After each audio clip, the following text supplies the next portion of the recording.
what a day! What a lovely day!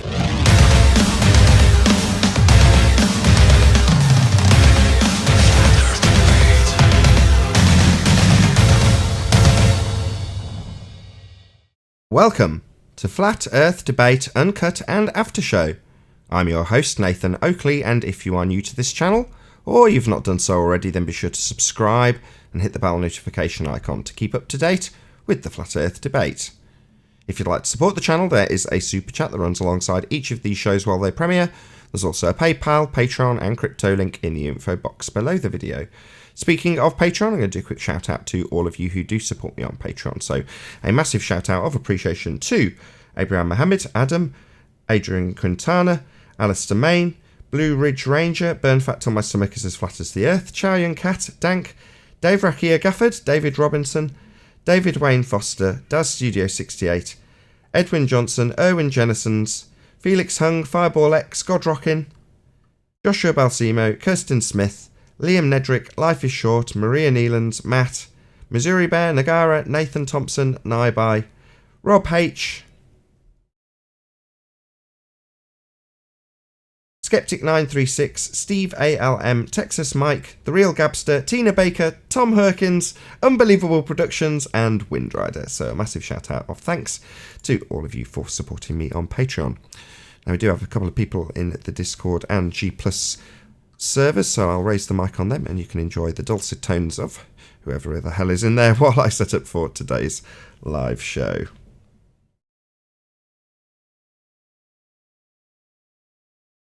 And when they push something, it's suspicious, right? Well, yeah. I mean, I see the ads, the written ads below YouTube channels. You're telling me there's Audible ads on YouTube Music. Well, it's not YouTube Music, but I just YouTube creates like a playlist. Like you listen to one song, and you go click on a playlist for that song, and they'll pick like songs recommended to that song that you like. Oh, I see. Okay. So it creates a playlist automatically for you. All right, just another avenue I guess is all I'm trying to say. And then, but it's just regular YouTube videos is basically it. Go on. Yeah. So the news, the radio, because I went to town yesterday. It's everywhere. What you just described is everywhere and in different forms, either written or, like you said, Audible. So even on the Bible website, it's called Bible Study Tools. They have like urgent encouragement and prayer in time of pandemic. See all of our coronavirus resources here. Yeah. The same pastor who says that doesn't believe Genesis 1. Anyway, so the whole can't go to church. The whole of I can't. Okay, go ahead. I can't even get my statement out. All right. There's I sounded done to me. I just said that you can't even go to church right now. Oh, okay. Yeah, gotcha. Okay. I'm sorry. I was trying to say something and your full statement didn't come in, so it was weird. No, you're right. They're trying to prevent that too. But again, that's going to relate to what I'm going to say. So this isolation, the separation of 6 feet or whatever, depending where you're at. Yesterday, I go to pick up some groceries. It's my son's 35th birthday, and we're going to celebrate. And I'm not wearing a mask. But everyone in the store is for the first time. Because each time I go, I see there's less and less people not wearing a mask and more wearing a mask. So I'm kind of calculating this and taking note mentally on this. So the manager helps me find the product. And he looks at me, and he's a good guy. He says, "Hey, let me warn you. Police are handing out $1,000 tickets for not wearing a mask." And I said, "Really? It's come to that?" He says, "Yeah, there was a father and a son here the other day, and son didn't have a mask. Father did, but the father got a ticket for the son not wearing a mask." I go, wow, what they're resorting to for all this, BS. And he kind of nodded his head with me. So I quickly shopped and got out of there. And came home, told the story. Next thing I know, my daughter tells me a story. My wife tells me a story. So it's pretty clear what they're doing. They're purposely creating an environment to get everybody vaccinated. They are purposely telling doctors to fudge the numbers of death certificates to all show COVID-19, even though there was other underlying reasons for it. So they want to, whether this is a test or this is the real thing, I don't know. But what they want to do is they want to heighten everything so that when they do come with the vaccine, oh, thank goodness I could take off my mask. I have some of my freedoms again. And then you got Bill and Melinda Gates Foundation pushing this vaccine that they say is going to take almost 18 months. They want to put a tracker chip in it. It's all too convenient to have all these stories at the same time, and at the same time finding people who aren't sick, and at the same time having the medical professionals come out and say they're telling us how to list the deaths rather than what we know the deaths are. They want everything to pump up the COVID-19 numbers so that the next go around, when the new virus comes around, if there is a next go around, everyone behaves even more so than they are today. They're just conditioning for a future one, or this is it, and the conditioning's going to work here. I don't know which one of those two is going to be, but it's apparent we're all headed towards a mandated vaccine with a tracking chip eventually. I'm not too sure. Got it. I'm not too sure about that. I mean, it's a possibility, Bill Gates' but statement. Go on, Ryan. Say that again. Did you guys hear Bill Gates' latest statement? Share it. Apparently, I mean, I just now was reading or listening to something about it a little bit ago, but apparently he said something along the lines of there will be no more, there could be the chance that there's no more mass gatherings of any kind without a mass vaccine. That was about a week ago. That happened about a week ago. What? Yeah, he's with an interviewer, and he's describing the potential for things to be back to normal if the country's locked down early in about 6 weeks. That quickly escalates by way of the interviewer to about 10 weeks, and ends up by the end of the interview him saying middle of July. So it sort of pads out in that discussion. But yeah, he's saying, the important stuff with low infection possibilities like schools, they can go back nice and quick. But the football games and the mass gatherings, that might not come back ever. But obviously we'll see how the vaccinations go along the way. That was about a week ago. Yeah, the logic in that one, the schools and the gatherings. Look, for a week solid, I've been saying, look, this is a done deal. This is how it is now. Get used to it. And then, I don't know, what the hell's Bill Gates telling the world what's going on? Isn't he just involved with the foundation that's producing these vaccines? Isn't that his only role in this? Exactly. Well, why'd you give a shit what he's telling you then? Just pay attention to what your government lays down as the laws. And they already have done that as well. I discussed it on the show I did on the second channel, the Ballbusters After Show, with a little picture of a woman in a mask. Coincidentally, my day-to-day screen. Just a funny coincidence, that my screen for the last several months, because of the usefulness of the audio reactiveness of that particular animated desktop, I've used a woman in a face mask, literally in a case, and I've never really given it much thought. It's just a woman with hair moving and a useful couple of sound bars at the bottom to monitor Discord with, and that was all it was. That's all the thought I gave to it. After looking through beaches and various other things, I was like, well, that one actually looks, okay, but it's got a nice dancing VU meter, which is precisely what I actually use it, practically use it, as opposed to it looking pretty. But you go to, what shall I use for the backdrop for this Ballbusters After Show? Oh, just my desktop. It just coincidentally is a woman in a gas mask. You know what I mean? You're ahead of the curve. Maybe.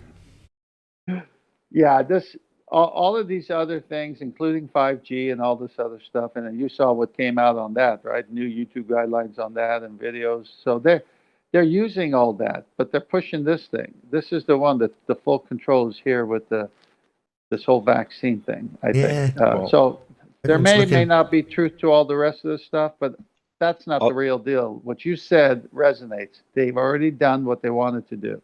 Yeah, and people are focused on what might be, what could be the reason they're doing it. It's like they're doing it. They've done it. You're in the situation now, but why are you constantly worried about what might be? It's like, isn't it bad enough? Bloody hell. But that's already a done deal and everyone's defending it. It's like that's how the norm becomes the norm. This is the revelation I've had in this, which is that the normies set the norm. Well, the normies have set the norm. So this is your new normal, and you're all defending it. So get used to it. What do you want? I'm not going to fall out with people over it. I'm watching people fall out with each other left and right over this, and it's going to be the case. People are going to get more and more stressed out. And what do you mean fall out? Who's fall? Without mentioning names. That's what do you mean? The point. I'm not going to mention any names. Just people around me are falling out with each other, and I anticipated that being the case. From very early on. And certain people, again, without mentioning any names, I divorced myself from on account of the fact that I didn't want to have a massive, massive fallout with them, and could see it. I could foresee that happening. So for those reasons, I've kind of kept my distance from those sorts of arguments, and kind of kept on the fringes and involved myself where I've had to, or distanced myself completely where necessary, because this is going to be a stressful time for a lot of people, and I don't want people who maybe fall out with me. I'll give you an example. Let's focus it on me rather than others, right? So at the moment, people are falling out with me because I don't disagree with the whole 5G fear porn. And as a result, there's people who are typically, long-time subscribers that are getting annoyed with me. Now, typically when that happens, I'm like, take it or leave it, sod off. I've got very little empathy for that. It's like, take it or leave it. Don't get annoyed. And what you get in return is, look, we're on the same side. In other words, take my view because we have the same opinion on the Earth being flat. So I just think, hold on, I just want to make my point. So at a point, I said to myself, right, all bets are off in terms of people's behaviour. People are acting extremely out of character. Therefore, you've got to kind of make certain allowances for people acting out of character. And when they do, I just kind of roll my eyes and think, don't let it get to you. Don't let it make you distance yourself from that person for eternity, even if they're telling you that's exactly what they want to do with you. Just think, no, things will normalise. They won't go back to normal ever. If you think normal is what was the way things were, that'll never happen. But things will normalise. In other words, people will get used to the situation. People will become a bit less stressed. They'll relax about it a little bit more, and then eventually, depending on the permissions that are given by their rulers, they'll go back to whatever they consider to be normal at a later stage. In other words, things will normalise. And at that time, people may reflect on their behaviour through this troubling time. They may not. Now, I will just disavow all of that kind of nonsense that's happened in the interim, and just say, look, that's just got to, for me, be forgotten about, because people will act weird. And I just want to kind of say right now, it's like, I expect that, I anticipate it, maybe I will too. Maybe this is the weird, me being all nice, but who knows? I'm just saying, I'd rather just kind of put it not in my back pocket, on the back burner, basically. When things like this happen, people fall out with each other, even if it's me, I'd rather just forget about it. Yeah, I think that was part of one of the I don't think you're denying anything. You're saying, okay, show me proof. I mean, that was clear yesterday. You were just saying, show me proof. That's all. You're not saying it can't be. Well, I noticed a little hole in the narrative which has been prevalent. I tested it 2 or 3 times just to check if that was the case with people sort of punting the narrative. I asked them how much power is being used. None of them knew. I was quite shocked. Yeah. And they all just tell me, no, the frequency is important. The frequency is important. It's like, what, the frequency that's currently prevalent already in your Wi-Fi?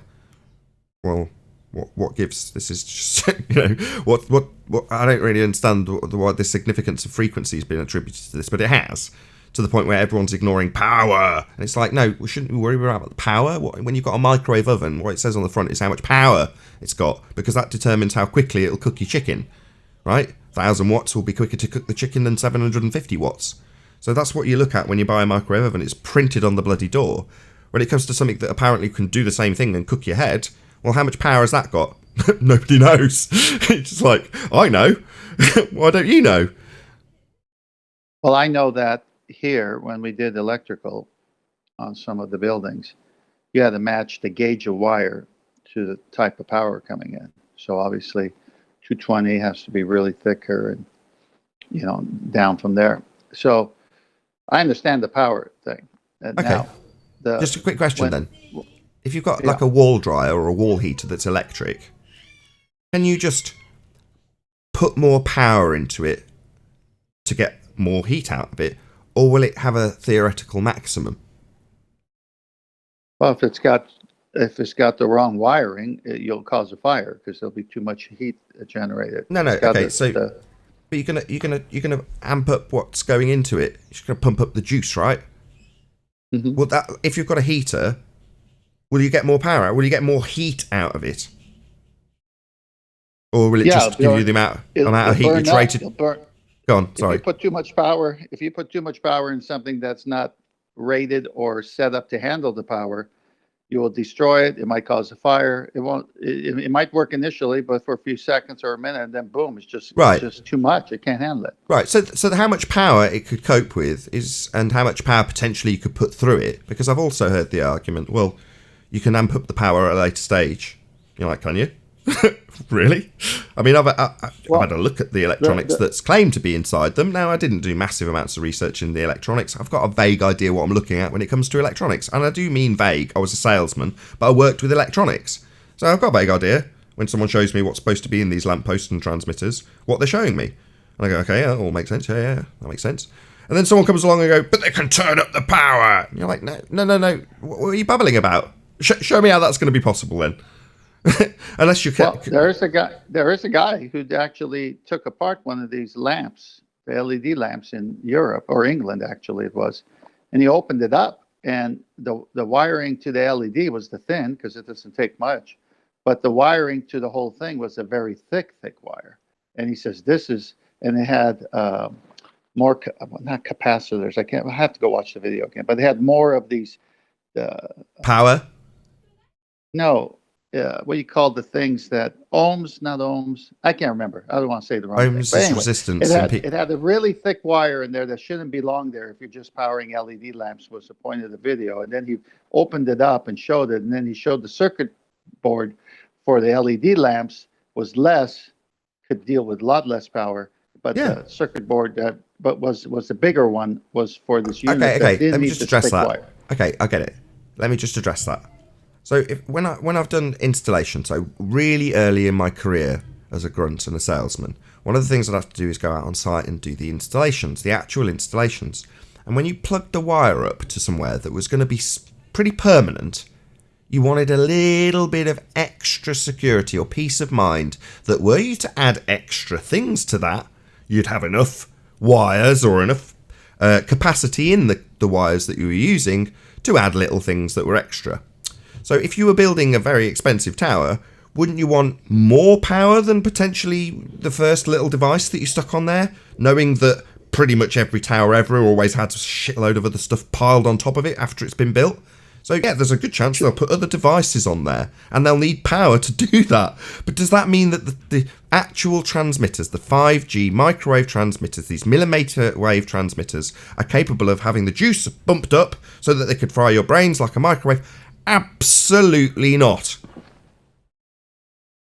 But again, this is a side issue right now for me, because what's happening now is the plan, which is lockdown, the wearing of the mask, the finding, the Shapiro, the forced vaccinations down the road. That's for the good of humanity with a tracking chip. I mean, they're telling it to you right there. I'm more concerned about that than what they might amp up later or not amp up later. But on that side of the argument, the side that we're talking now, I say it's a possibility. I don't discount it. And here's why. Because the big red flag, the same one with the pharmaceuticals, they're exempt from any lawsuits.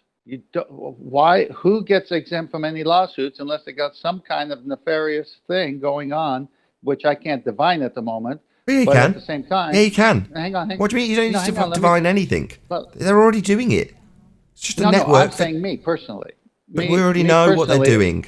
And we know it is nefarious. They're gathering up all our data and tracking our phones and tracking this and we know they tell us it. Well, they're doing that.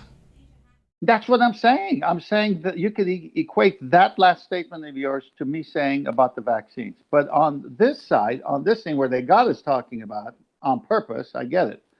It is to keep our minds off of what they just did to us. I get it. I totally agree with that. But what I'm also saying is that you can't actually negate the possibility of the distraction being the future thing because of the red flags that surround it. Meaning, which future thing? Be specific. Which future thing?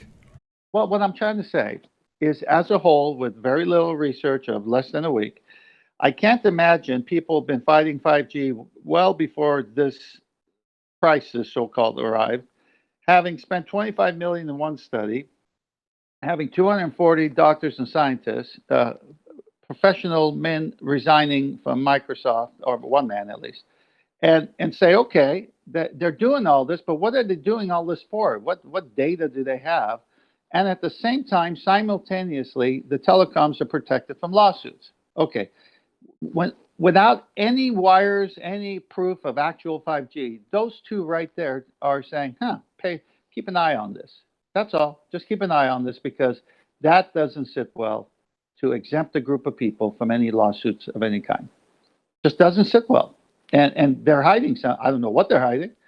Could it be what the 240 scientists and doctors are saying? I don't know, maybe. But the point is, it's not a closed case for me. But currently, I'm not arguing 5G. Currently, I'm saying, look what they're doing. They've done it. I'm with you on that. Look, they want us to talk about 5G, and then now they got YouTube guidelines that are going to shut you down if you misrepresent it. Well, how do you misrepresent it? How do you misrepresent 5G? According to who? Claim it's a bloody weapon. Okay, so maybe if it wasn't a weapon, you wouldn't need exemption from lawsuits. Is the next one coming up? So you see what I'm saying? They're just leaving just enough breadcrumbs to keep the conspiracy going. Yeah, I agree. But these are the actual things that are in law. So it's not just breadcrumbs of the mind. It's actually they can't get sued. So because of that, I do wish all the people that had the energy to go after all this 5G stuff had that same energy regarded to the people that dump fluoride in our water. Exactly. And, there you go. And poisoning our food, and it's like there's still. That's not fair. You can't do that, Chocolate. You can't just. It's the same thing that. At least you've got a comparison being drawn. It's on a fine line, but 10th Man's comparison with Monsanto at least is drawing an analogy by comparison, even if it's weak in my opinion. But you're just saying, these people should be. It's like back when Tim Osman was like Flat Earth's muddying the waters of 9/11 truth, and you just want to slap that person, and you've just become that person, Chocolate. Let me slap him. No, well, I'm just saying. You're just saying it's just muddying. You're just saying these 5G talks are muddying the waters for fluoride truth. That's what you're basically saying, isn't it, Chocolate? Now, fluoride truth, yes. Right. Okay. No, it's that I'm sitting around. I'm listening to all these discussions, and I'm like, people so mad about this, but they're still doing other fuck shit to us. It's like, yeah, the main one being literally. What do you attack? The main one actually happening right now, right around you. But everyone wants to look to the future and why that could be, rather than, hang on a second. Exactly. Thank you. That's all I'm saying. Hey, my Monsanto. But anyway, good morning, guys. Morning. Good morning. Hello. My Monsanto analogy was seed for thought. Come on, it was good. It was food for thought. Feed for thought, did you say? That's even better. Yeah, I said seed for thought. Love it. It was a hybrid argument. It just went over your head. That's all. It's terrible.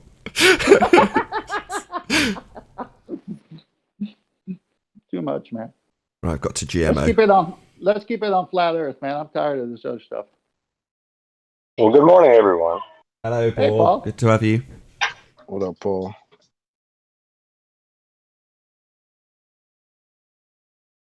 Did I say it? Gee, it's Paul. Your youngest is coming up for a birthday in about a month's time. Is that right? Who, me? Yeah. In June. Yep, it's my birthday. It's coming up soon. Yeah, mine's on Monday. Cool. Clover's. I shouldn't say mine. Clover's. Oh, so the big 4-0. Yeah, that's not for a while. My big 4-0 is coming in August. exciting. Yeah, when 4 occurs, you'll notice all things in your body that you didn't notice before, like your knees, your No way, I'm back. not agreeing with that. Oh, that's good. Well, at 6'1", you will, and you're gonna agree with that.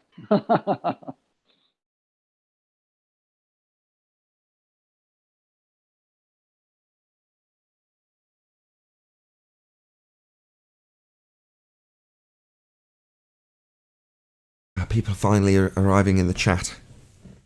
I searched it out on the second channel to see if it was actually published, and it was. And I was like, okay. So I wrote a little comment, seems to be working.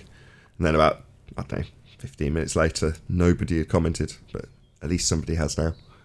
Should ask them, really, how did they come across the show?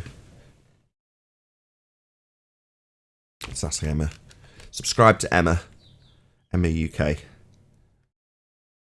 Hey, Emma. How did you find the show?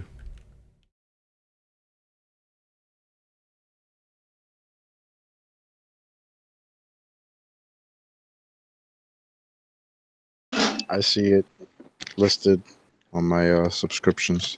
Perfect. That's something. Yeah, They still pop up on my subscriptions. It's frustrating in a way because although I'm still checking the stats, it's still, the show has got 50% less people watching. That's just a fact. So it was getting 1,800, 1,900, 2,000, 2,200, sometimes more. If it was, us addressing Professor Dave or something, it could get 5,000 views. In other words, they could go beyond that. Now the show's getting 1,200 views. And in its first 12 hours, typically it would be well into its, first 1,000 views. Now it's at 700, 800, maybe 850 within its first 12 hours. In other words, drastically less. So if it's showing in the subscription, I found mine, and the notification hits either just before or after you start the show, it shouldn't be getting less views unless you've lost half your audience for some reason. Yeah, it seems that way. I mean, I knew already that the audience I was getting were dedicated subscribers because I can check that on stats. In other words, it's not, new audience members from YouTube kindly sharing all my hard work out with normal people. Far from it. It's just the people who are dedicated to actually coming and seeing the show anyway. Then it seemed to tail off slightly less than it's tailed off now. And like I say, I took action, moved the channel schedules around to hopefully combat it, and at least for that period, that did work. In other words, now, a month later, I can look at the stats and go, okay, yeah, the second channel took a massive hit. The primary channel took a little dip because of having all the Uncut and After shows being published on it. So that did work. Now I'm into just burning myself out making non-stop videos. And I've spent the last week trimming out all the housekeeping questions. I've got one more to go. The one they've got to go, although it's not published, I just find myself going and watching it on my. It's already on the YouTube list of videos that I've got in draft, so I can watch it. And it's really short, but it just makes me laugh. So I've watched it several times, and it is the shortest of all of the housekeeping questions. So I don't know if you can guess which one it is. Got 2 minutes before we go live. Molten iron core. Molten iron core, yeah. So, can you imagine how that got edited together? What the question was like and what the reply was like. Any evidence of molten iron core? Nope. In the center of a presupposed. That's it. Yeah, chocolate, you got it in one. So it's basically any evidence of a self-perpetuating molten iron core at the centre of a presupposed spherical Earth, and just by chance we get two people groan. We get 10th Man and Darwin both going, oh, and Darwin goes, and then no. then a long pause. then someone else from Discord really loud goes, no. I'm like, alrighty then. That's great. Oh, I can't wait to hear that. It's just funny. It's all. I didn't have to edit it at all. It's all like all of the other videos, the little chunked out section. Obviously any lengthy pauses that ruin the timing, I've edited them down, and I went to quite a lot of effort with them. in my mind, I'm thinking, one of these must go viral. That's how I approach all of my videos. If this was the one, I wouldn't want any spelling errors in it and so on and so forth. So you want to kind of make it every video your best video, right? So I'm putting a lot of effort in and like I say, editing out little sections that didn't make a whole lot of sense or were off topic. And with that one, it was just literally the clip. And it still makes me chuckle. Just thinking about it makes me chuckle, if I'm honest. Right, we're getting behind. Better start the live show, eh?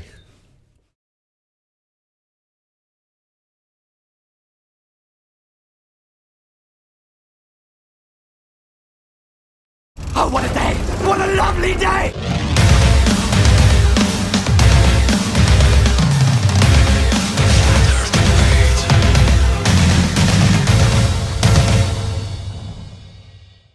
Welcome to Flat Earth Debate Live. I'm your host, Nathan Oakley, and if you are new to this channel, or you've not done so already, then be sure to subscribe, hit the bell notification icon and join button if you'd like to become a Nathan Oakley 1980 channel member and keep up to date with the Flat Earth debate. If you'd like to support the channel, there is a super chat that runs alongside each of these shows while they are live. There's also a PayPal, Patreon and crypto link in the info box below the video. Most importantly, if you'd like to join the discussion, simply mute the page you are currently watching, then click the link in the info box below this video to join the panel and express your views on the nature of Earth. If you do join, please don't swear. If you do, you'll be ejected, and if you are, please don't try to rejoin the stream using sock accounts. You'll be warmly welcomed back on the next stream. Please also share the show on social media. Sharing the show obviously increases the live audience, but this in turn increases the chances of a more diverse panel. So please share the show on Facebook and Twitter. And one last time, if you're new to the channel or you've not done so already, then be sure to subscribe, hit the bell notification icon and join button to keep up to date with the Flat Earth debate. Now, before I introduce our panel and Discord server, I'm going to say a quick shout out to all of the Nathan Oakley 1980 channel members, but in particular those on a level of Lion. So shout out to DJ Neo Shaman, Steve ALM, Anaconda Maltlicker 17, Rhett Priestley, Contrapian, hope I've said your name right, Windrider, and All People Free People. So big shout out to all of you for supporting me as a Lion Nathan Oakley 1980 channel member. We are joined by Righteous Force, Paul Hall, Chocolate Sane, and 10th Man in G+, together with a whole bunch of people in Discord. So welcome one and all. And Arwin. Hello, hello. Good morning, all. Hello. Hello. Good morning. And I noticed I had a notification pop up. Woohoo! Show. I just got it right now. Hey. Getting notifications. Look at that chat speeding on by. Hey. We're actually reaching an audience. Thank God. Any signs of a physical Earth curve edge? Not from Arcatillo. I have a question on that. Blocks and, Can you hear me? not from 2 blocks away from there. Yeah, we do. Is that, hold on. Was that Moose Tone? Hold on. Yeah, that's me. Can you hear me? We hear you loud and clear. Go ahead, Moose Tone. Okay. Yeah, I had a question about that because I'm wondering whether you remember I had made a at least attempted to make a small presentation regarding the bulge between 2 points, and I'm wondering because I was making some calculations in the Earth curve calculator, and it would seem that if you have I'm talking in meters, if you have 200 meters between 2 points at sea level, you would have a 784 meters bulge. So the sagitta. Did you follow me? Yeah, you're just describing the general geometry asserted in the Earth curve Yeah. calculator. Feel free to carry on. So if you were to be able to see a distance on sideways of 200 kilometers, then you would then it would be interesting if you were according to the globe Earth model, you would be able to see a 784 meters bulge, and I think the fact that you wouldn't see would disprove the the globe. And it doesn't seem impossible to do that, at least geometrically, if I'm looking at it, because my understanding is that the observations to the Isle of Man, for example, were 100 kilometers, right? So if you're, let's say you're at the base, at one angle of a triangle, you're if you're looking 100 kilometers in one way and then 100 kilometers the other way, then if you meet both ends, you might have approximately 200,000 kilometers. 200 kilometers between those 2 points. So perhaps you would be able to see that distance to observe that. What's that? Well, the bulge or the absence of bulge. Yeah, that's what a black swan image is. What any black swan does, shows the geometric horizon. Yeah, but it does it. Yeah, but it does it in. I was thinking sideways. Yeah, you're talking about curvature on the x-axis, right? No. Are you not saying on the other axis? You're not saying that the horizon itself should bulge from left to right. Is that not what you're supposing? Yes, exactly. Yeah. I'm sure I mentioned this to you before. So in the same calculator, there's an advanced section. I think there's a little tab that gives you an advanced section, and it gives you the measurements. It calculates the sagitta. Yeah, but it still gives you the. Maybe I'm saying the wrong axis, but from left to right, you can calculate how many pixels it should be dropping by according to their maths. Exactly.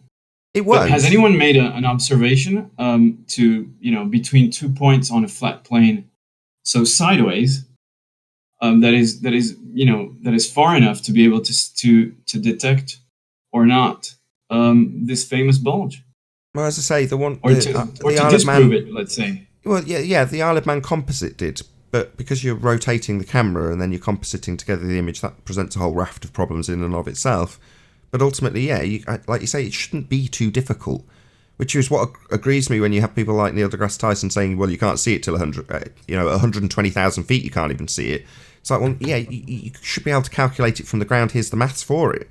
One of your claims is Earth curve based on boats going over it, and that would result in, as you describe, your left to right horizon actually bowing and giving you a bulge. And it shouldn't be too difficult. It should be really obvious. You know what I mean? Exactly. But I think what is especially strong here is that you can't argue refraction in that case, because you can't have refraction that's straightening up a bulge. Oh, but they do. That was something else that came to head in the Isle of Man discussion. So when Chris Monk's modelling all this out, and I'm explaining to him that as we're looking down the length of the Isle of Man, just see if I can find this so I can actually have it on screen while I'm talking about it. So as we're looking down the length of the Isle of Man, what we're seeing is further and further and further and further beyond the Earth curvature, and obviously that's just a fixed point at a given distance on the line that they used to claim was a geometric horizon. Well, I'll just play it from here. Hopefully we'll see some of the clips. So that being the case, for things to be on the horizon when they're further and further around the curve, they've got to be more and more refracted, more and more lifted up. And eventually I posed the question, well, doesn't that mean that everything is refracted? And the answer is yes. You can find citations, I haven't got any to hand for this, but yes, absolutely. Everything is all refracted. The whole lot. The whole thing's a mirage. Literally. In their model. It's absolutely nuts. But nothing's where it's supposed to be. In their model. In physicality terms, nothing's where it's supposed to be. It's all been bent up and refracted up into the position that it is that you see it. And that's particularly easy to explain when you've got the Isle of Man, because it is like a little... what would you call it? Like an almond shape. You're looking at the tip, and then you're looking further and further and further and further down the island at greater and greater and greater distances. God damn it, where can't I find it? So would they also be saying that... Sorry, I've just found it. Yeah, something flat on the horizon, and then refraction is... it's curved sideways, so from left to right, but actually refraction is flattening it out? Is that what they're saying? Really? Yeah, it's bringing you all more and more back from beyond the curve, if you want to phrase it in a particular way. But what I've got now is the model I was just describing. So, you've got your this tip here is where the Mackhold lighthouse is, and obviously if you represented this as the image that we've got, albeit with an arc because the camera's taking an arc, rewind it. I think it's actually got that in this picture with the. There we go. So this is the composite image, and it starts here, ends here, and it's arced around. And this is our position at St. Bees, and we're looking through the viewfinder. Our closest point is 31 miles away, and that's Mackhold Lighthouse. So what you've got in terms of the picture that it presents you with is obviously just a single line horizon. But what you're actually looking at is further and further and further and further away as you look down the image. And there's various mountains that are dotted that, again, are going further and further beyond the curve. But for each individual one, you'll calculate it with its refractive value and how much it's been brought up. But obviously that for this mountain here is going to be different for this coastline here because it's a different position on a spherical surface as it curves around it. So in simplest terms, everything is refracted and nothing's where it's supposed to be. It's all been bent back up from furthering distances beyond the claim to be geometric horizon, obviously now debunked. So yeah, the whole thing is a nonsense. But you can only really discover those things when you start modelling it out and going through the process of describing how their models work by modelling it yourself. Now, at the time, we were all for the idea of reifying models. Some wanker got hold of a clip from that from about 4 years ago and juxtaposed me recently saying, we don't live on a model, with me back in the day saying, here's a picture of a model, we live on this bit here. It's like, yeah, what, 4 years ago when we were all reifying models together happily? Well done, yeah. Yeah, now I realise we don't live on a model. What do you know? People change their minds. You know what I mean? I didn't know what a reification fallacy was then.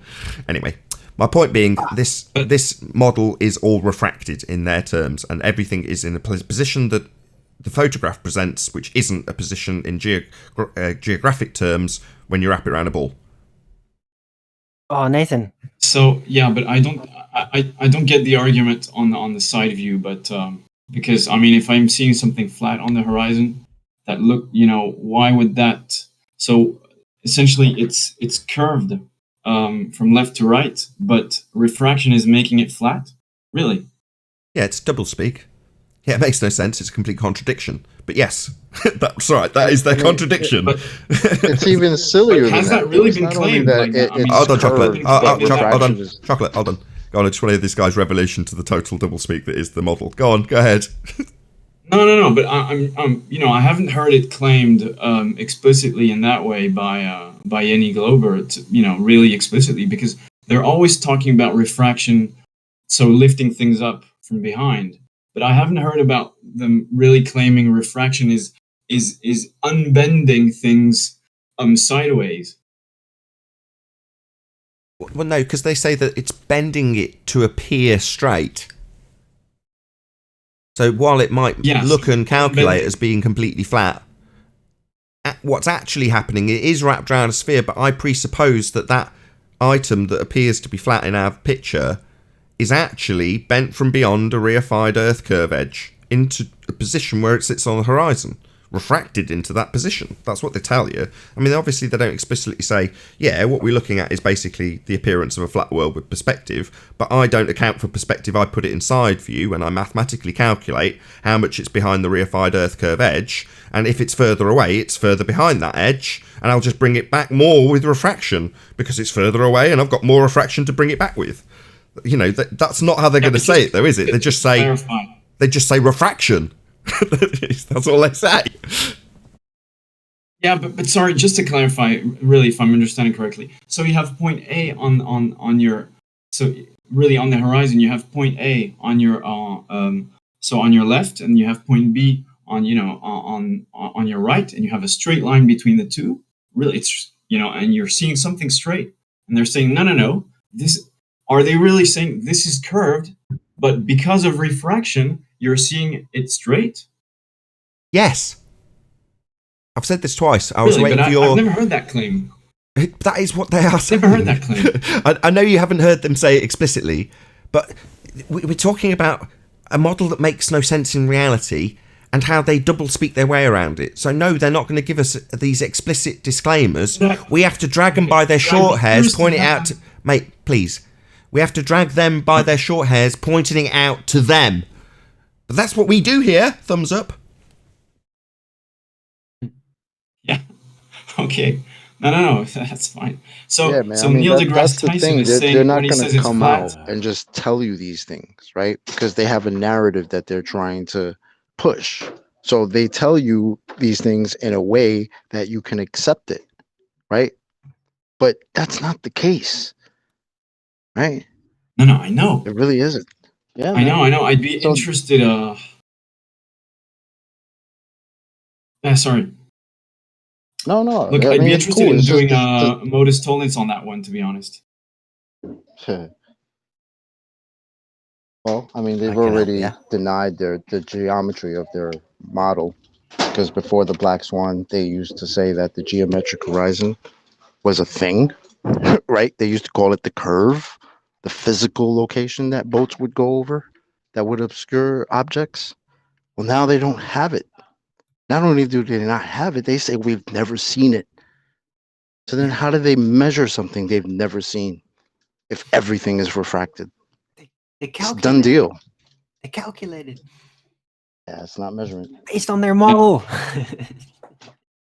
So yeah, I just had just a second question on that.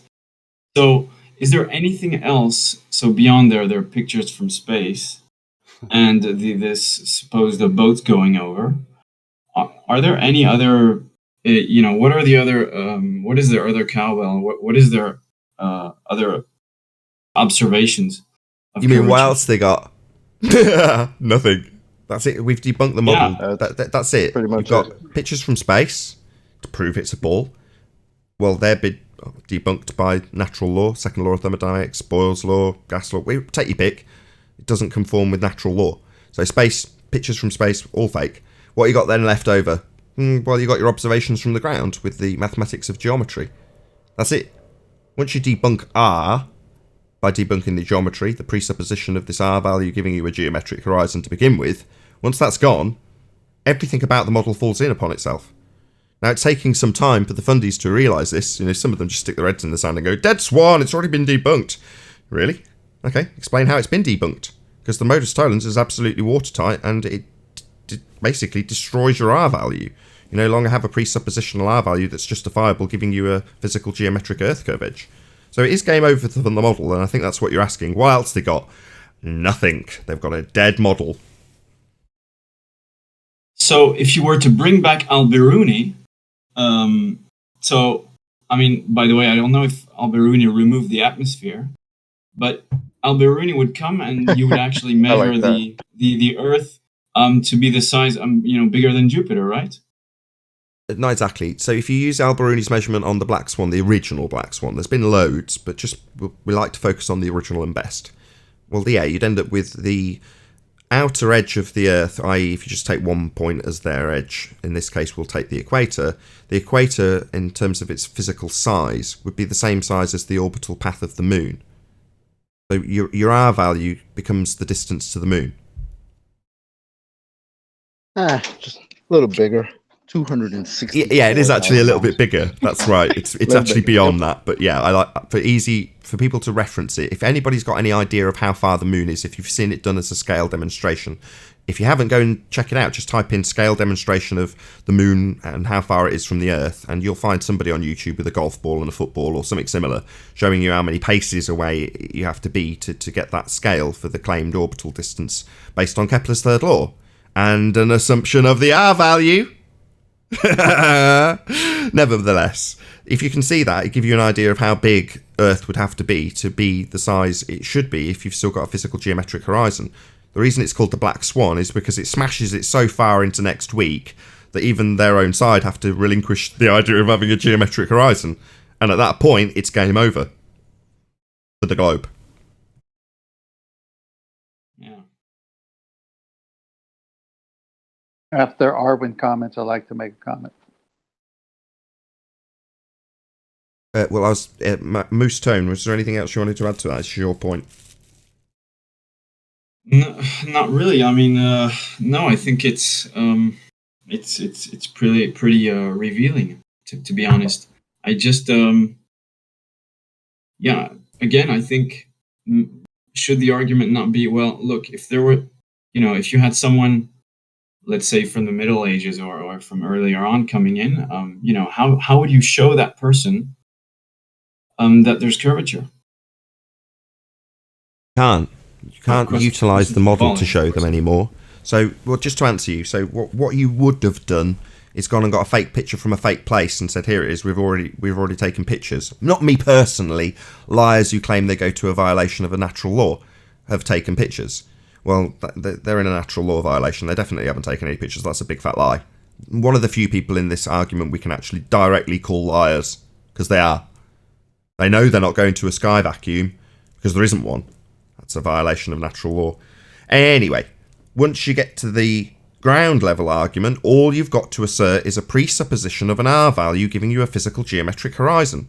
That's the starting basis. So before 2020, before the Black Swan argument, you could justify, if you're a fundy, to your own satisfaction, that it's okay and acceptable to presuppose the R value. Now, all we could do is say, well, you're a fundy religitard then. In R you trust. Radius dominus, gravitas spiritus sanctus. Go in peace, fundy. You trust in R. Well, now they can't trust in R because the model's become untenable. You don't have a physical geometric horizon.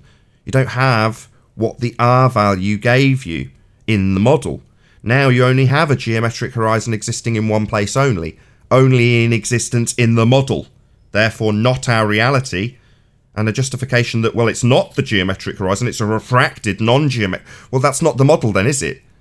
The game over, globe, nowhere to go, it's the end of the road, it's become untenable, you can't trust in R, R's been debunked, the geometric horizon by their own standards is no longer geometric, it's no longer physical Earth curve. So what they got? Nothing. The end of the globe religion. It is untenable. Yeah. First housekeeping question. Yeah, I think they have nothing else. So, well, thank you very much, guys. Very interesting. No Isn't problem. it just?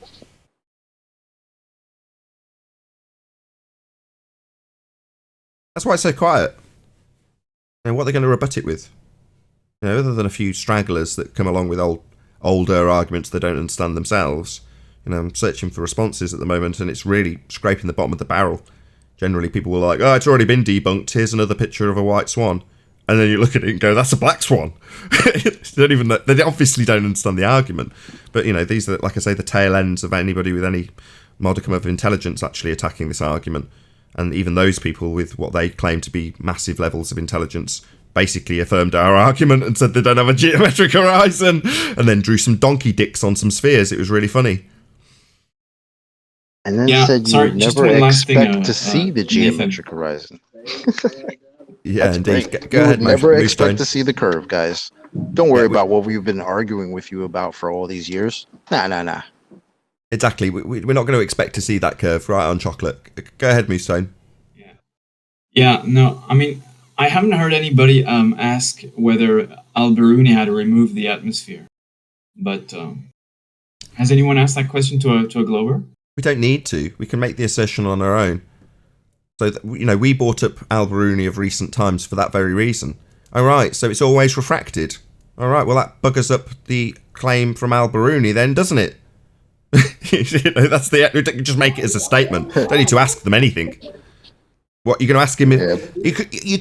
You could say, given that you believe, Fundy, that the sky is a vacuum and you live on a globe, did Al-Biruni manage to get those rebellious gas particles who were burning their bras at the Kármán line saying, no, we won't obey natural law? Did he temporarily get them to all disappear into the sky vacuum as per natural law so he could see the geometric horizon to make this original presupposition and measurement of a horizon dip?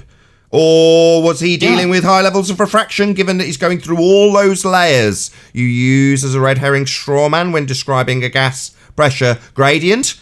Well, that would give him a whole bunch of refraction, wouldn't it, from up on that mountain? So he's definitely going to be dealing with some refraction then. Oh dear, origin story for the R value. Bye-bye also. So you don't need to ask them anything, just shove it right in their face that their origin story also dies along with their R value and their geometric horizon and their assertion that they live on a sphere. All dead.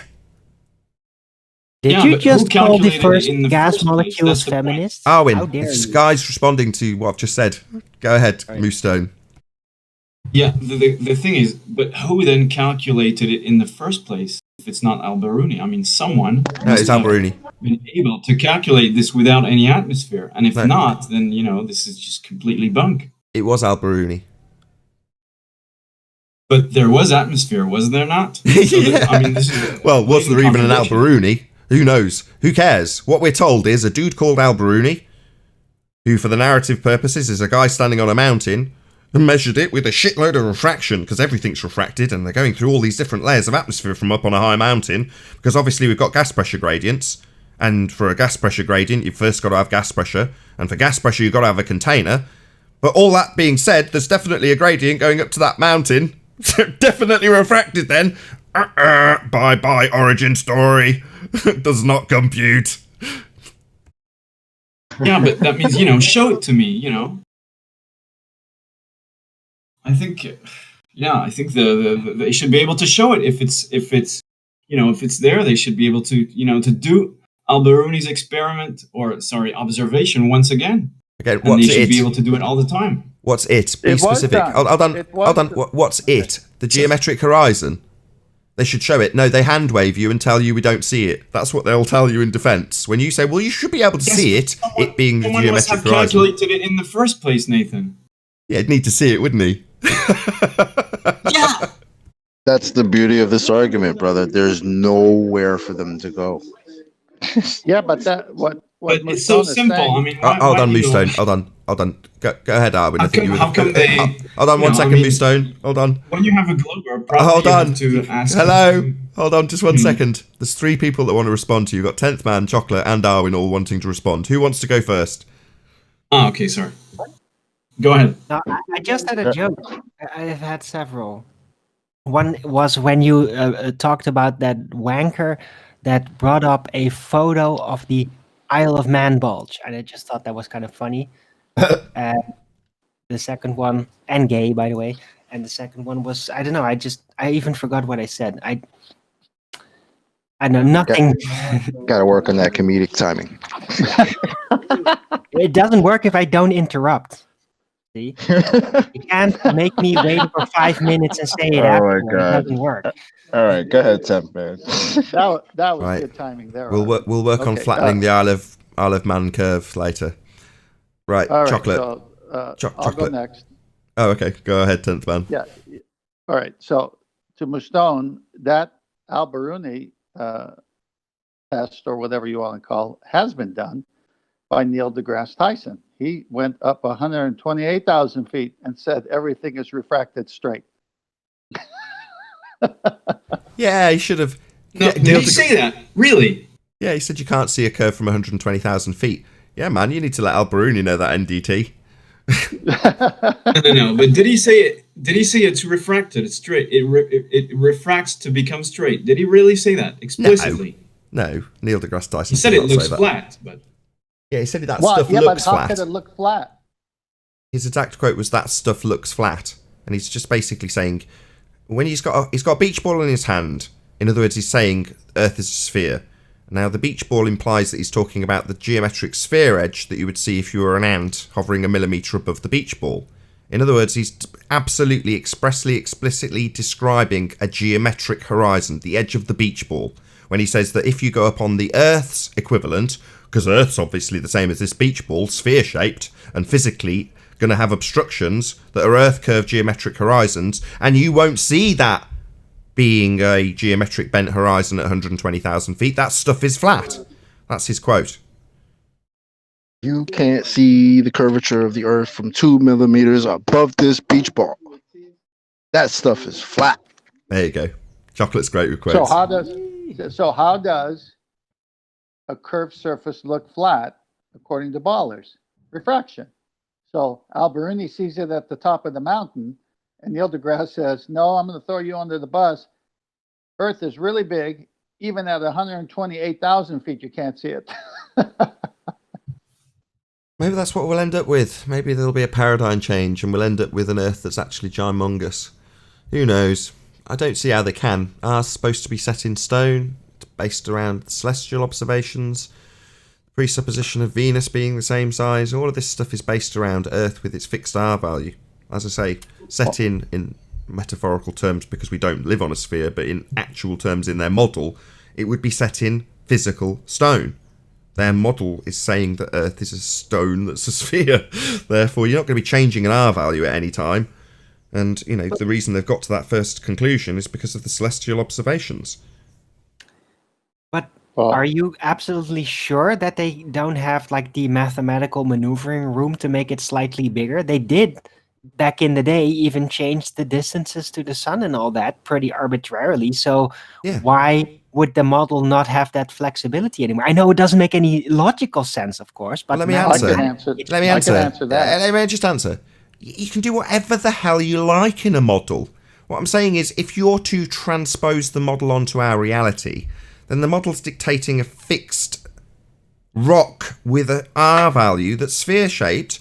Well, that fixed rock can't grow and shrink. It's a physical fixed rock if you're reifying the model. Now, as soon as you change the R value, you're saying, well, we've got it wrong. It's not a physical rock of that shape or size. Now, if you're going to use the same method, you end up with the black swan giving you a massive, ginormous, enormous sphere, right? Well, in the model, you can just change it because we don't live on a model. Isn't one of their stories that you could actually fit all the planets in the solar system in between the distance between the Earth and the Moon? Isn't that one of their stories? I don't know. Here, I could give it a quick comedic answer to the whole thing. If they're going to do that and say that the size of the Earth has been bigger, we got it wrong, then every airline would have to raise their frequent flyer miles and they'd go broke.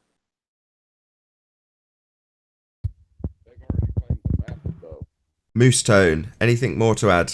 Wow, so deep, no one got it. Sorry. Yeah, I mean, one last thing. Maybe just a suggestion. Maybe someone should do modus tollens on these balloon sightings that are very, very high to see if, maybe there's a way to disprove. So, I mean, you know, with using modus tollens to show that the absence of curvature disproves the globe from that perspective as well. Just an idea. Okay. Can I add a bit of geometric cowbell for you? Go ahead. While we're talking about this, because the R value works upwards, doesn't it, Moose Tone? So if we work from what we know and what we can see geometrically, then the horizon is said to be parallel with horizontal, or horizontal's parallel to the horizon, and vertical would be perpendicular to that, or independently. Both of them are independent of each other, but they are said to be perpendicular. Strictly. Okay. So there's no curve because their geometry's gone. I mean, they'll admit that. So the only geometry we actually have is the geometry that we have of vertical and horizontal. Ours disappeared. And seeing as the water level is defined as being horizontal, even the tool, the word level means horizontal.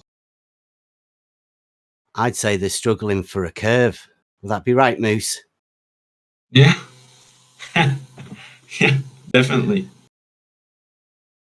Just to summarise that point, excellent point, Bev. Just want to summarise that. So you're saying the R value's dead, and given that the R value was inserted into this geometry, and once it's dead, then no justification for inserting it. So what you're left with? Well, you're left with planar geometry. That's it. Well, Euclidean geometry, yeah. Euclidean. Yeah. Just for some cowbell on my own question that I asked before. Yes, you can, based on the distances, you could fit all the planets in between the Earth and the Moon with room to spare for maybe another Jupiter and maybe another little dwarf planet. So if the numbers of the black swan show globe, then your globe is that big. radius 264,000 miles. It's ridiculous. Might have to change your story then. A little bit. Well, flattening at best. Flattening the curve would mean, you've still got a curve, but it's just a much bigger ball, right? Did someone say at best? At best. At best? Yeah, I said that. At best, yeah. Yep. At best, what you've done is prove us wrong. That's basically what they say. Yep. Well, that was a solid half an hour on one housekeeping question. Anything more, Moostone? Okay, thanks, guys. Excellent input. Love it. Any signs? My pleasure. Any signs of? No, it was a good. I love it. Doing half an hour on one question is good. Excellent. Any signs of axial rotation? No.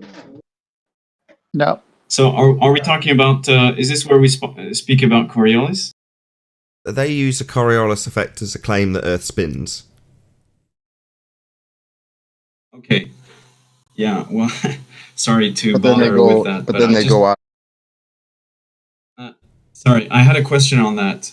Go ahead. Perhaps regarding the how do you call that? Not the merry-go-round, the roundabout. Yeah. So it's just something that I noticed in debates you had with Zanuck, perhaps,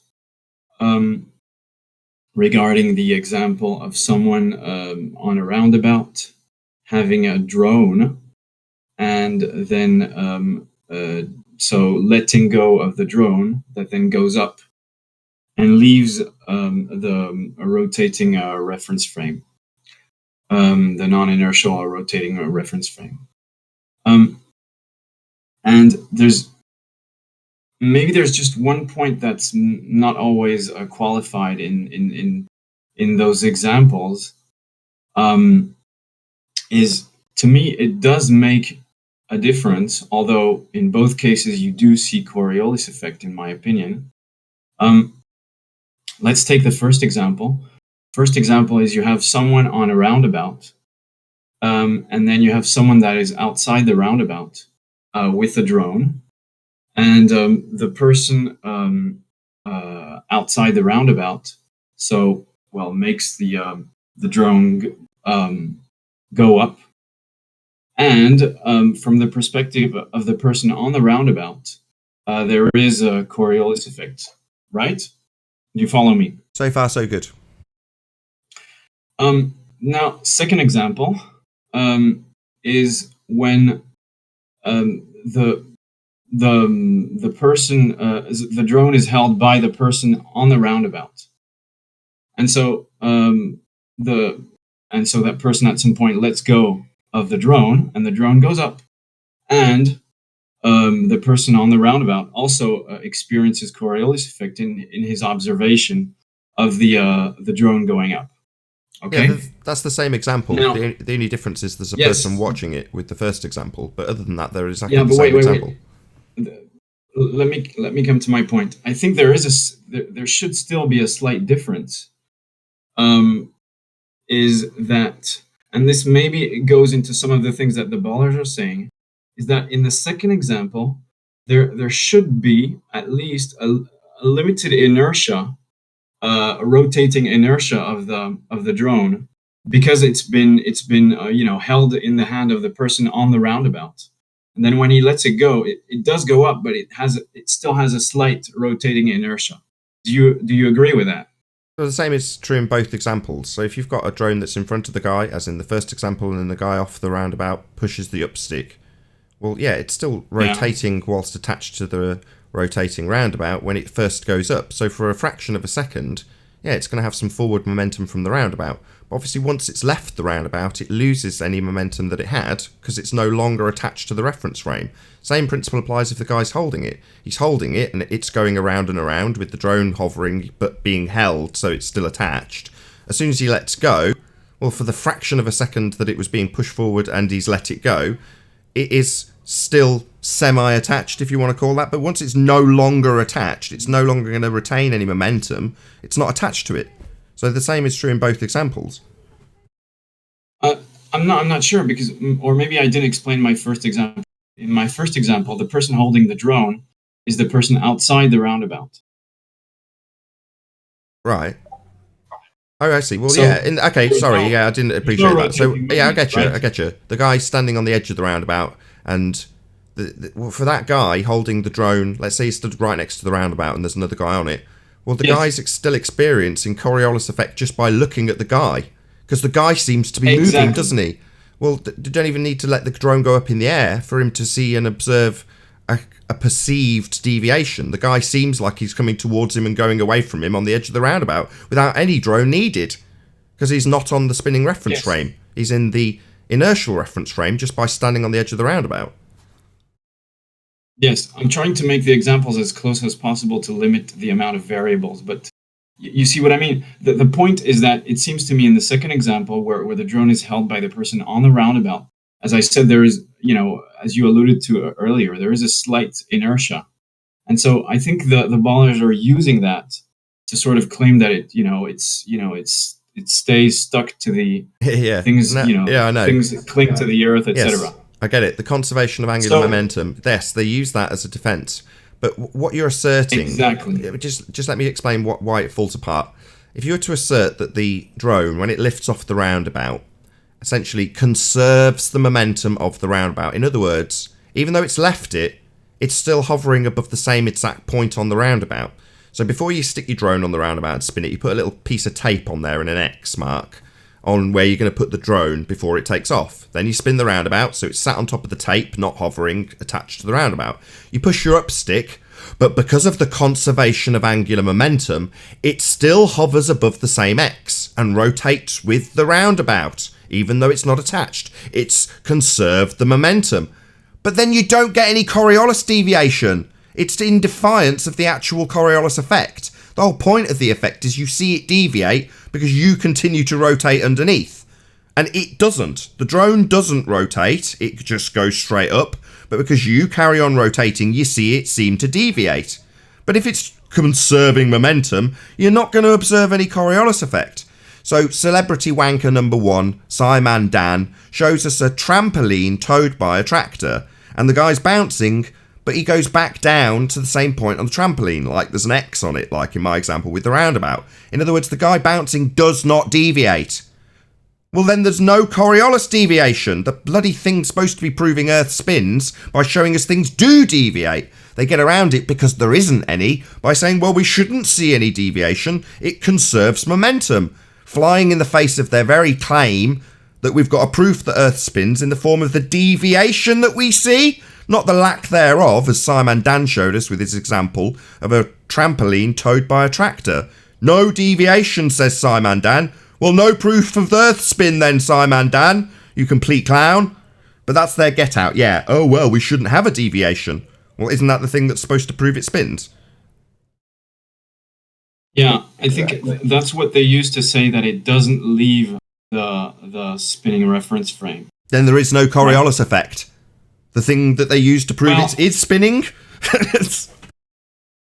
Yeah, I know. But remember what Zanek's defense was? Well, actually, if you put an observer outside, which I'm curious to see if they have any evidence of that. But that's not Coriolis. Actually, the inertial reference frame observer outside of the Earth to see, and then you would see. Yeah, that's not. No. Then you would leave okay, I get it. He's saying put an observer outside in space. Yeah, that isn't Coriolis effect. Coriolis effect is then beyond the limits of the definition of Coriolis effect. That's not how Coriolis effect is defined. It's very simplistic. Inertial reference frame, non-inertial reference frame, which you will remain on as it spins. Things that are not attached to the spinning reference frame, also known as a non-inertial reference frame, will observe an apparent deviation because they continue to rotate underneath. That's Coriolis effect. Nothing to do with being in space. Utter nonsense. He's never going to find a citation or definition that defines it that way, that isn't utilising a fundamentalist globehead religious assertion that we're on a spinning ball to begin with and begging the question thereof. So ultimately speaking, Coriolis effect is very simplistic to explain. Roundabout spins, you throw a ball up, or in this example that we've used, you push up stick on a drone, it leaves the spinning roundabout, and because you continue to spin underneath, you see an apparent deviation. Well, that's not going to space and seeing things spin underneath you. That's not Coriolis effect. Coriolis effect is only achieved by you observing something that seems to deviate because you're spinning on a non-inertial spinning reference frame. So you've got idiots out there at the moment that have gone back to 2015 arguments, and they show you things like winds and water turning. And you go, hello, Coriolis effect is an apparent deviation. Or to put it another way, a ball travels straight, but because you spin underneath it, it seems to be curving. It isn't, it's going straight. So just to be clear, the ball is going straight.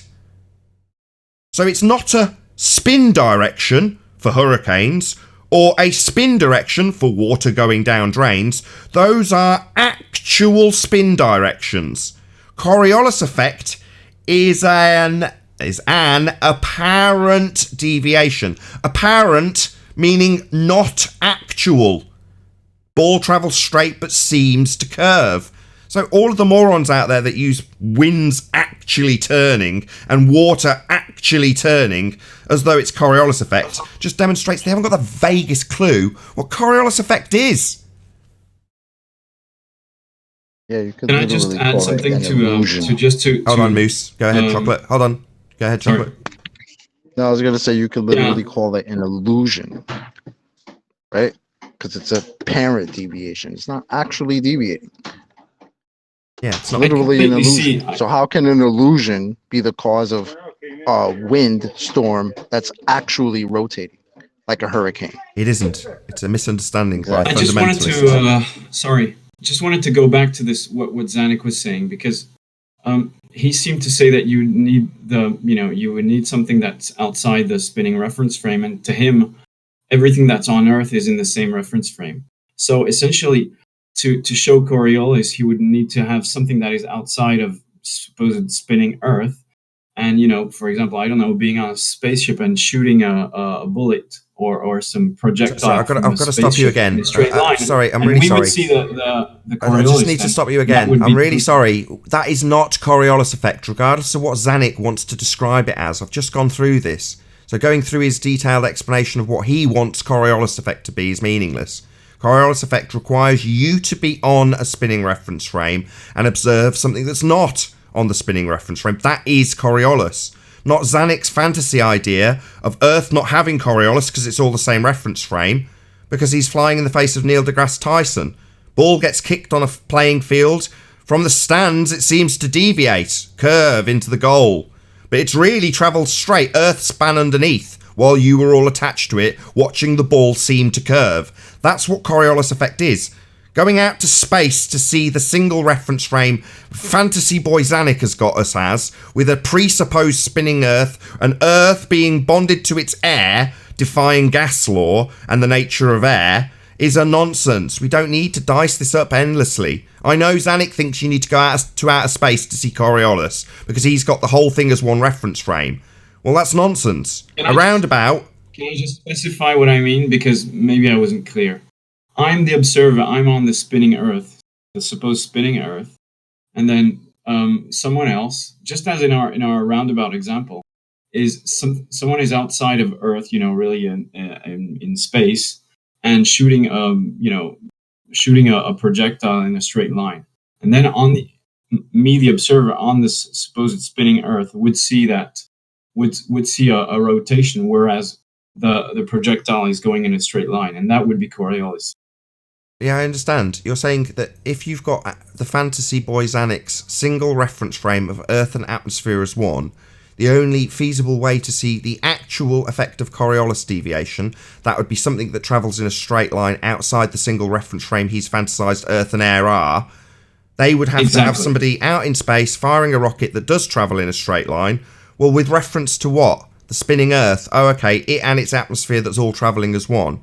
So you look out at space at this rocket that's travelling straight, and from the ground it seems to curve. That's his example of Earth and atmosphere travelling as one as the non-inertial reference frame, and space being the inertial reference frame. And you've got stuff travelling straight lines in space. That's bollocks. You can achieve Coriolis effect with a roundabout. You don't need to be out in space. It's just his nonsense assertion that defies Coriolis effect. The atmosphere can act as the inertial reference frame. You can demonstrate it with the roundabout. So to assert that same atmosphere is actually tracking with a presupposed ball that spins, meaning that the only way you can have a second reference frame is to travel to space, it's just his made-up story to get around the fact that we don't have any Coriolis deviation. If Earth is spinning and something leaves it, then you see a deviation, like Neil deGrasse Tyson asserts. The problem with that assertion is if you see a deviation from the stands, because Earth rotated under the ball, then it's also rotating under planes, drones, helicopters, hot air balloons, and your flight time from Charlotte to North Carolina, which should take 4 hours, on a non-rotating surface, would actually take an hour and a half because the continent, LA's coming towards you. Now obviously that doesn't occur, but it would if Earth was rotating underneath. So they assert that we've got Earth and atmosphere bonded together with Velcro. Well, air's unbonded, it's not attached to anything, it's randomly, freely moving in all directions, definitely not attached to a spinning, rotating reference frame, giving you one singular reference frame. That's just a complete bullshit obfuscation of the actual effect we should observe if Earth is spinning. We should observe Coriolis deviation. That would be things that leave the spinning frame of reference that is an Earth that spins, go in a straight line, and we see them deviating, because we're spinning underneath a thing that travels straight. So it seems like it's curving from our vantage point. So you look up at an aeroplane, not attached to the spinning ball, and we go, wow, that plane looks like it's going in a curved path. Well, it isn't. It's actually travelling straight, and Earth's travelling underneath it. But as soon as you say, well, Earth's travelling underneath the plane to make it look like it's going curved, well, then Earth's travelling underneath the plane and your flight times are reduced. And they're not. It's a train wreck. Yeah, I agree. The whole thing is hang on, Mustone. The whole thing is a train wreck, because if Earth and atmosphere is traveling as one, you would never even have an argument for Coriolis because you can never experience it. You'd have to be in space to see it. Exactly. And that's what they And then if any argue. of that was actually happening, it would be demonstrable and we would see it every day. We wouldn't even need to talk about it. Yeah, and because we don't, they argue for why we don't see Coriolis effect, why we don't see apparent deflection of things that leave the spinning Earth, why we don't have reduced flight times. Because once you establish what gives you this apparent deviation, Coriolis effect, and the actual person you're arguing with appreciates and concedes, because they have to concede in this example, that Coriolis effect is an apparent deviation seen from the non-inertial spinning reference frame. And once you've got things deviating because they've left that spinning reference frame, you've got reduced flight times because the Earth's turning underneath the plane. Now, the Earth turning underneath the plane reducing the flight times is not Coriolis effect. That's just a result of Earth turning underneath the plane. But that's what would also give you the deviation you'd observe. That is Coriolis effect. But they then obfuscate this argument by arguing about what Coriolis effect is. It's like, it's simple. To have Coriolis effect, Earth rotates underneath things. That would be balls, planes, helicopters, drones, you if you jump up and down. Anything that leaves the spinning reference frame. In the same way, if you've got a spinning roundabout, anything that you throw off it while it's spinning, you'll look at it and it'll seem like it curves away from you, because it's left the spinning roundabout. It's really simple. So anything that leaves a spinning Earth is going to seem to curve away from you. Nothing ever does.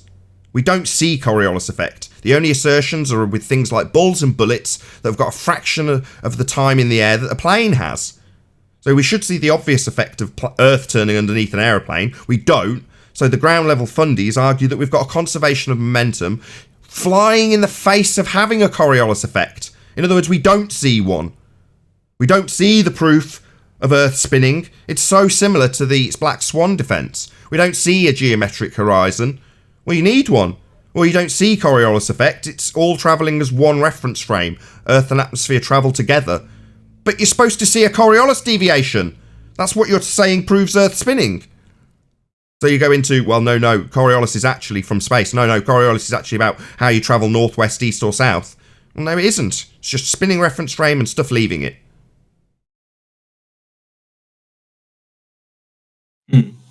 Yeah, fair enough. 2 housekeeping questions. Did you also notice? Go. Sorry, did you also notice regarding the conservation of momentum? Remember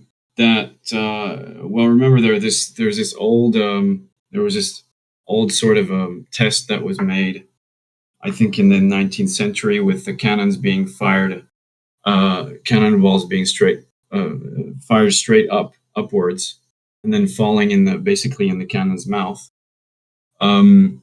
And I think what's interesting there is that you wouldn't have that. This disproves also the conservation of momentum, because even if there were, I mean, obviously this is begging the question, but even if there were conservation of momentum in the way that they're describing, well, the bullet would have to speed up once it goes further upwards, because the speed is higher once you increase the once you're higher up. So right. And it doesn't. So that's correct. Yeah, this even disproves within their argument. Yeah, it's a first law of conservation of momentum. Correct. To assert that, even though you don't need to get into the weeds of arguing about conservation of momentum, because the argument that they're claiming, their actual claim is Coriolis effect, but you're still correct. To assert that you have a conservation of momentum when you're travelling up on a spinning surface that's spherical, you increase the circumference that the projectile has to travel to track with the x below it. In this case, the cannon example is the x below it on my roundabout example. Well, once it goes up, it's got to travel a greater distance the higher it goes.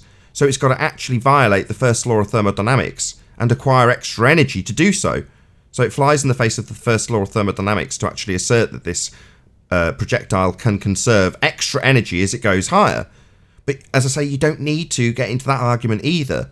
As soon as they say, well, no, what's happening is the cannonball's fired, but it's retaining some of the energy that the rotating ball Earth gave it. So it just tracks along with the Earth and then goes back in the cannonball. Well, you go, so you're saying you don't see it deviate?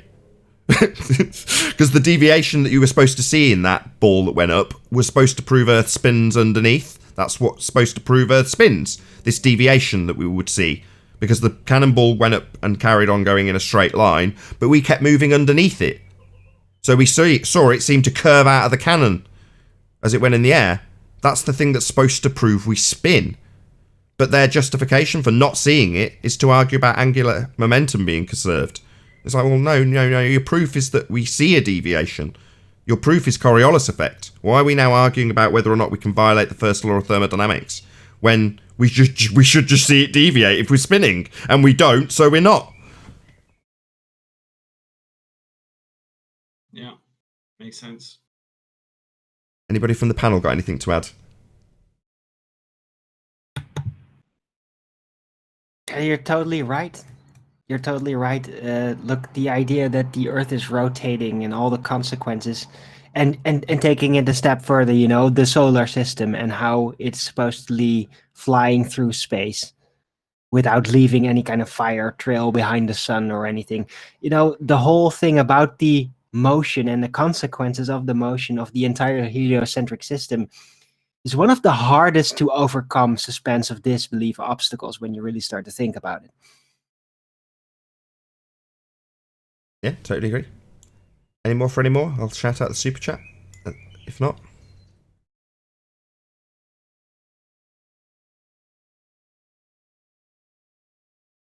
nah, go for it, man. Guns of Navarone RMP. Thank you very much indeed for the super chat. He says, nobody compares to you when it refers to destroying the fundy ball zealotry and the ball. Thumbs up. Well, thank you very much indeed for your support, Guns of Navarone RMP. I really do appreciate it. And with that, I'll say if you are watching this on the Nathan Oakley premiering stream, then stay tuned, as there will be an after show to follow.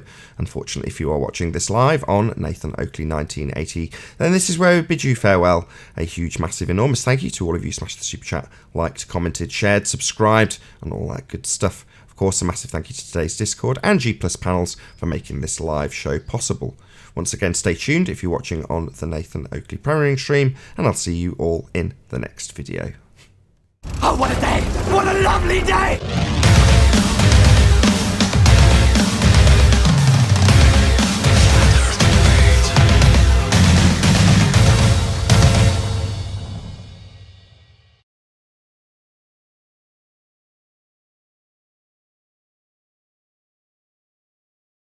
Two housekeeping questions. I love shows like that.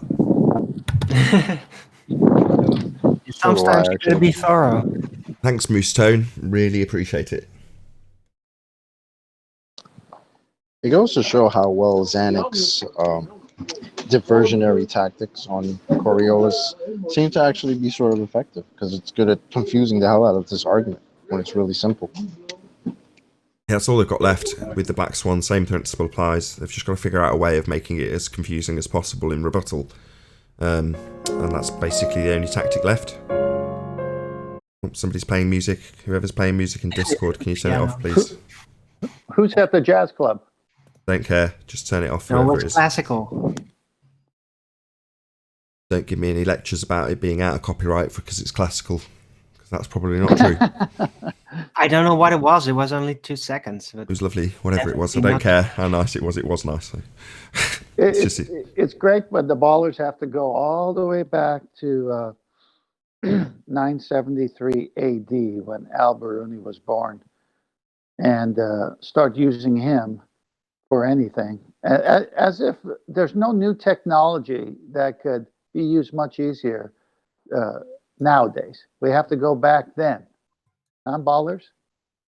Well, that's why whenever they talk about Aristophanes or Al-Biruni, and they say, "Oh, these guys proved the radius all these years." Well, who did it last week? Yeah, exactly. Who did it a month ago? Like, shouldn't this be something that's reiterated and reproven and retested and reused? I mean, how is it? I mean, they'll have an argument with somebody who believes in the Bible. Say, "Oh, you believe in a book that's written 2,000 years ago. Where'd you get your radius?" "Oh, this guy 2,000 years ago." Right. Like, what? You need to update your science and technology when you got an old guy that put sticks in the ground and then declared. Old guy with some sticks, and they'll tell us, "Oh, where are you guys denying science?" And "Oh, you're 2 sticks." Come on, man. It's I'm glad you brought that up. Just 1 second. Just going back. Hold on, we've got feedback problems from Discord. So, Moose Tony, I was going to bring that up. So, they've kind of obfuscated it by giving us the Sticks and Shadows story and saying that's where you figure out that Earth's a sphere, and it's just not the case. So while they punt that story out, most of the time the references even say, "And then he presupposed Earth was a sphere," but that's the story you get punted in terms of their evidence when in reality it goes back to Al-Biruni.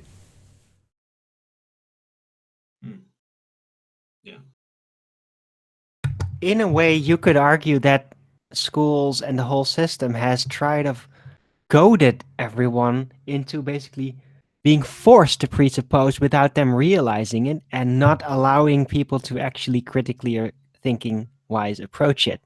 So they just make you presuppose it. They make you look past that you're presupposing it, and they disallow you from actually addressing that you're presupposing it. And now we're talking about in school. Exactly, they mold you into a zealot at school.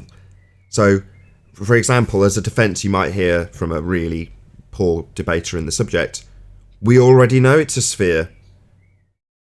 So, it's perfectly acceptable to, in other words, if they're presupposing R in their argument or begging the question in their argument, what the justification is, well, because we already know. I already know that I'm right. You might as well write on their head, zealot. Who's making all that wind noise? Is that you, Arwin?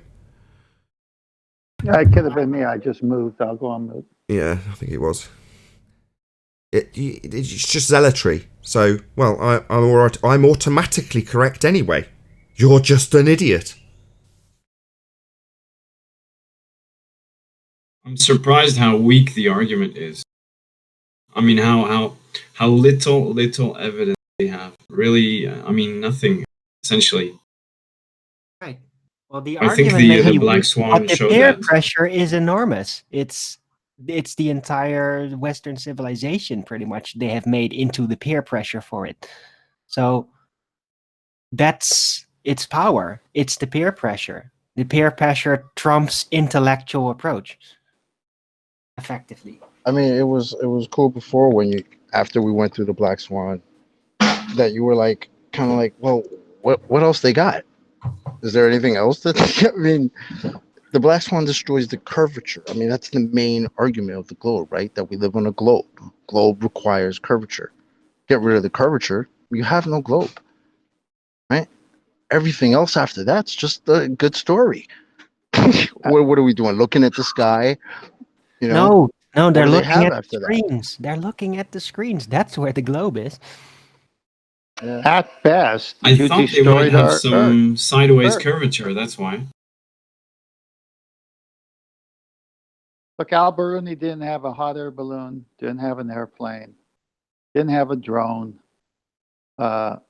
We have all those things, and they can't prove it with those things. So they have to go back to Al-Biruni.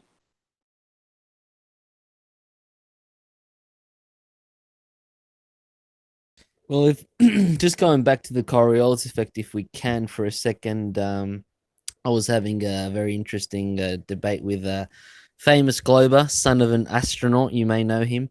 And I was saying, there's no observed Earth-based Coriolis effect, as we all know. He said, oh, well, there is, how do you explain, hurricanes, the go-to glober, hurricanes and blah, blah, blah.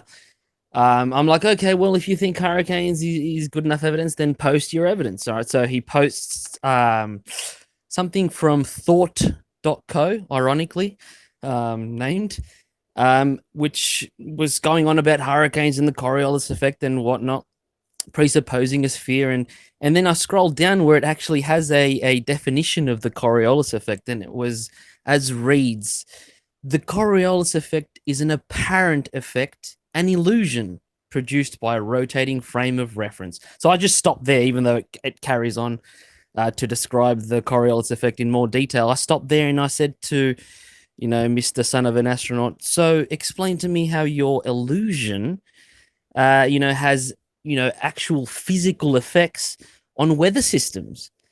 And that's when he proceeded to move me to a different room so I wouldn't embarrass him in front of the entire server. But yeah, that's the level of, he quarantined tactics you. we're dealing with. Hold on. So let me get this straight. That was M. Scott Veach, right? That would be correct. So while they simultaneously tell me that I mute people and things of that nature, and Quantum Erase is quick to point out when this comes up as a subject matter, that if I was to remove someone or mute someone that had an actual argument, there'd be something for me to defend. When it comes to son of an astronaut, lying son of an astronaut, M. Scott Veach, you present an actual argument based on a rebuttal that he's presented you, and you cite the reference specifically, and he removes you from the conversation, correct?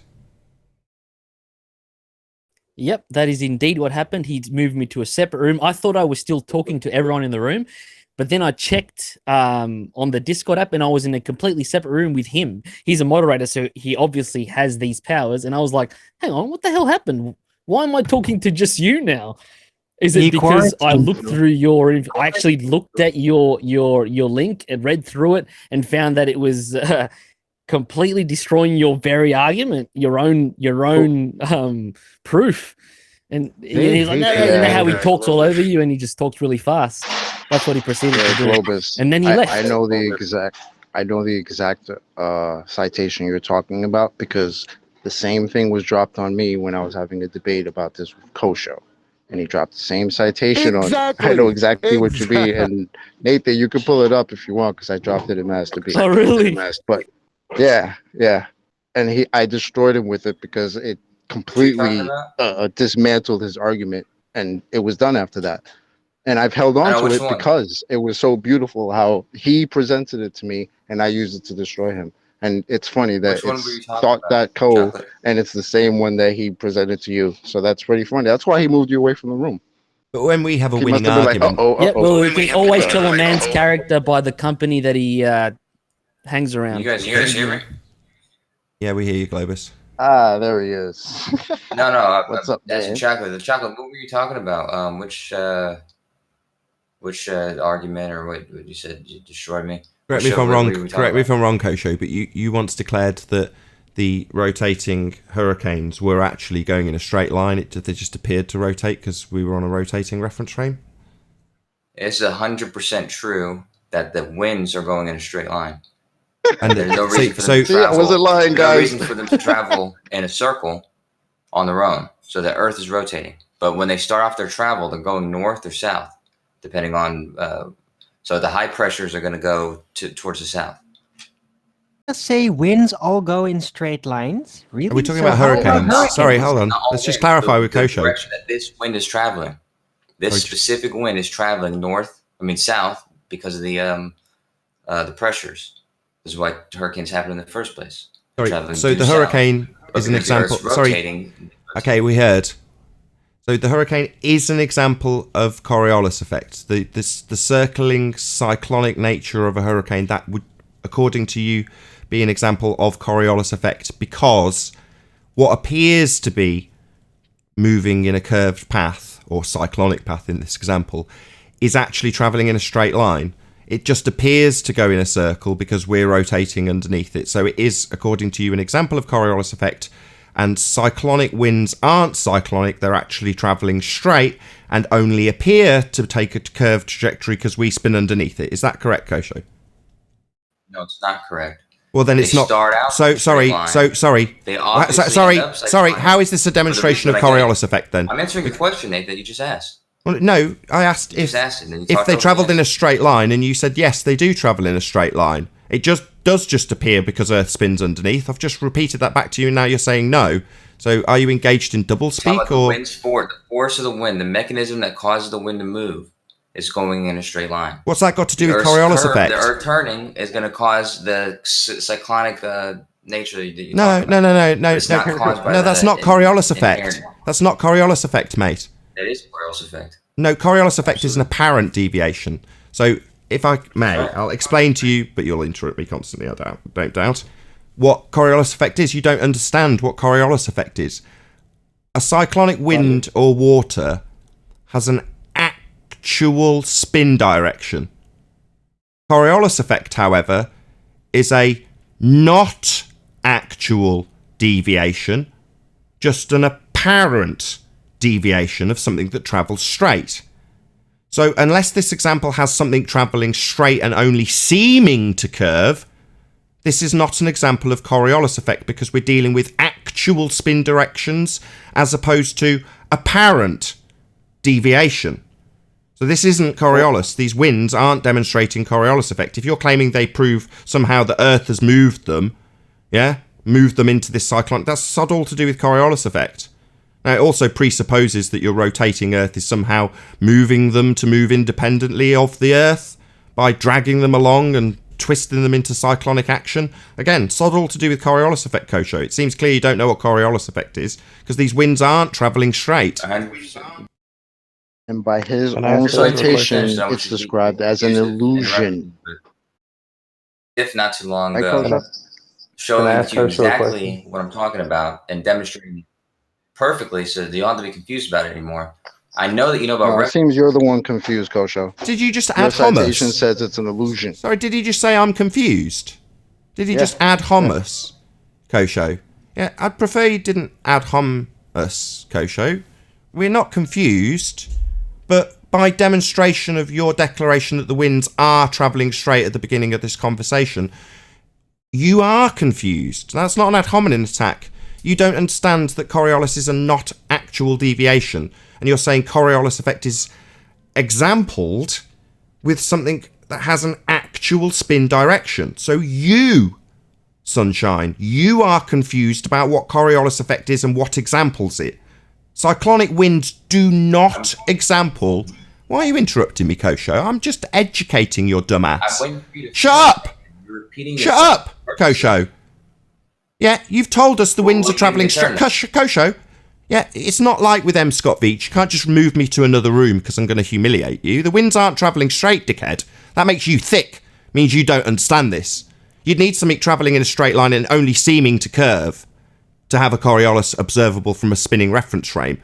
So unless we're seeing these winds travel straight but only seeming to curve, this is not Coriolis. Now, when we asked you if this was a Coriolis example, you said yes. When we asked you if the winds were travelling straight, you said yes. Now, neither are true. This isn't a Coriolis effect example. Do you understand? Because so far your declarations are wrong. And that is an example of stupidity, Kosho. Okay, stupid? That would be you, by example. Not an ad hom, a demonstration of your stupidity. So until I'm finished berating how stupid you are, Kosho, saying these winds go straight, they don't, They're moving with actual spin directions until I'm finished berating your dumbass, Nathan, having told me that I don't understand and then interrupting me because he doesn't like being told off and demonstrated just how stupid that boy is. You're a stupid boy. You think the winds are going straight and demonstrating an apparent deviation. You're wrong, you stupid moron. So don't sit here interrupting me while I berate your dumbass. Don't tell me that we don't understand this effect we can easily articulate over and over again whilst berating idiots like you. So you don't need to interrupt me. I'm educating your dumbass. Shut up, Kosho. You don't understand what Coriolis effect is, you dumb boy. Do you hear me, Dumbo? There you go. I was waiting for you to finish. Citation destroys you. But so I posted this. Go on, Kosho. Have the mic. He's thinking it's his turn to talk. You should be sitting in silence and listening to those more intelligent than you, Kosho. As before, Chocolate's now going to explain how your own citation destroys your own stupidity. You get it? Go ahead, Chocolate. Let him have it. Yeah, Kosho. Unfortunately, your own citation that you gave me a long time ago goes as such. Coriolis effect is an apparent effect, an illusion produced by a rotating frame of reference. This type of effect is also known as a fictitious force or an inertial force. The Coriolis effect occurs when an object moving along a straight path is viewed from a non-fixed frame of reference. Typically, the moving frame of reference is the Earth, which rotates at a fixed speed. When you view an object in the air that is following a straight path, the object will appear to lose its course because of the rotation of the Earth. That's right. Right. So when you're looking at this, it's an illusion. So please tell us how an illusion. Speak for 10 seconds. Kosho, we're not waiting on bated breath for you. Kosho, shut up. Kosho, Dumbo. Yeah, you're being. What you're doing is you're being, and you're causing a disturbance, Kosho. He hadn't finished. Yet the one more smart than you, the one that understands Coriolis effect, unlike you, because you're dumb, has got a question that might educate you in this regard. We weren't waiting on bated breath for your dumbass to pipe up.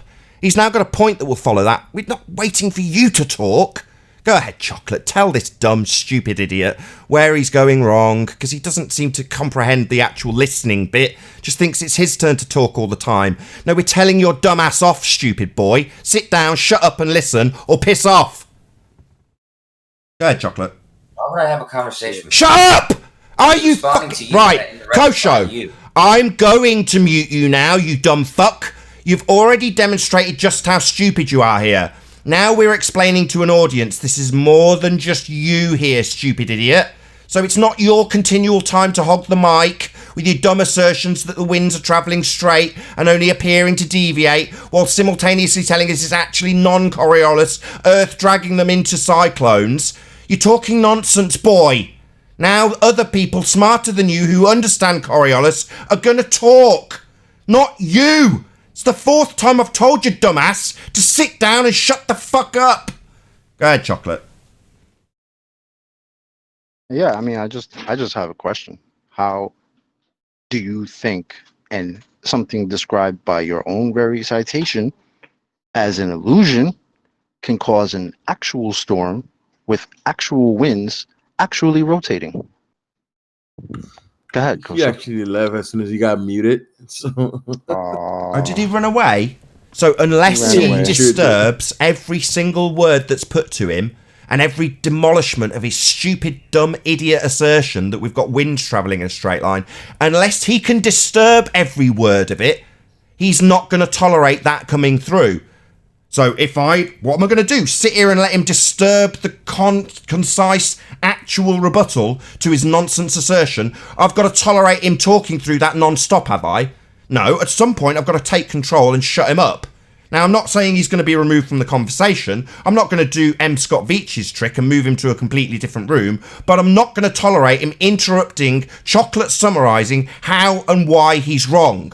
But that's what he wants, and if he doesn't get it, he's not prepared to be here, because he's a coward little bitch that will not tolerate somebody demolishing his nonsense. He's going to talk through it constantly. And that's not allowed to be kept under control. He'll rebel and run away. No, you're just demonstrating what a massive coward you are. Unless you can interrupt the rebuttal, you won't be here. Someone yawning. Yep, that was the exact same reference that M. Scott Veach provided with me. Their chocolate, the exact same word for word, verbatim. I know. If it was from thought.co, it's the same one. And that was the exact same question I posed to Scott, or whatever his name is. You know, how does an illusion have physical effects? You know, thank you. And then, you know, Kosho couldn't do, like Nathan was saying, Kosho doesn't have the ability to move you to a different room. So he was talking through you. And now he's left. Yeah. Yeah. He was talking through me the whole time. The question I was going to ask Kosho is, can something moving in a straight line experience centrifugal force? Because that would be determined. The centrifugal force will determine whether it's actually truly deviating or if it's if it's apparently deviating. You got to answer that question. Well, I'm glad that he couldn't cope with that. He couldn't cope with that. He sorry. had to talk through every word that Chocolate said in rebuttal because it was devastating. His definitions on screen now with everything that he's contradicting his point underlined. Now that's very embarrassing and demonstrating just how wrong he is. He wants to be here telling us that we don't understand, and when we point out just how much we do understand where he's wrong, he wants the mic to constantly be closed for anybody doing that. Or if you're M. Scott Veach, just put them in a different room. Now, I'm not going to tolerate that. I've got an audience and they're going to hear the rebuttal. And which rebuttal is it that's getting closed down? Oh, it's our rebuttal. He's getting plenty of time on the mic to make his assertion. We listened to his claim.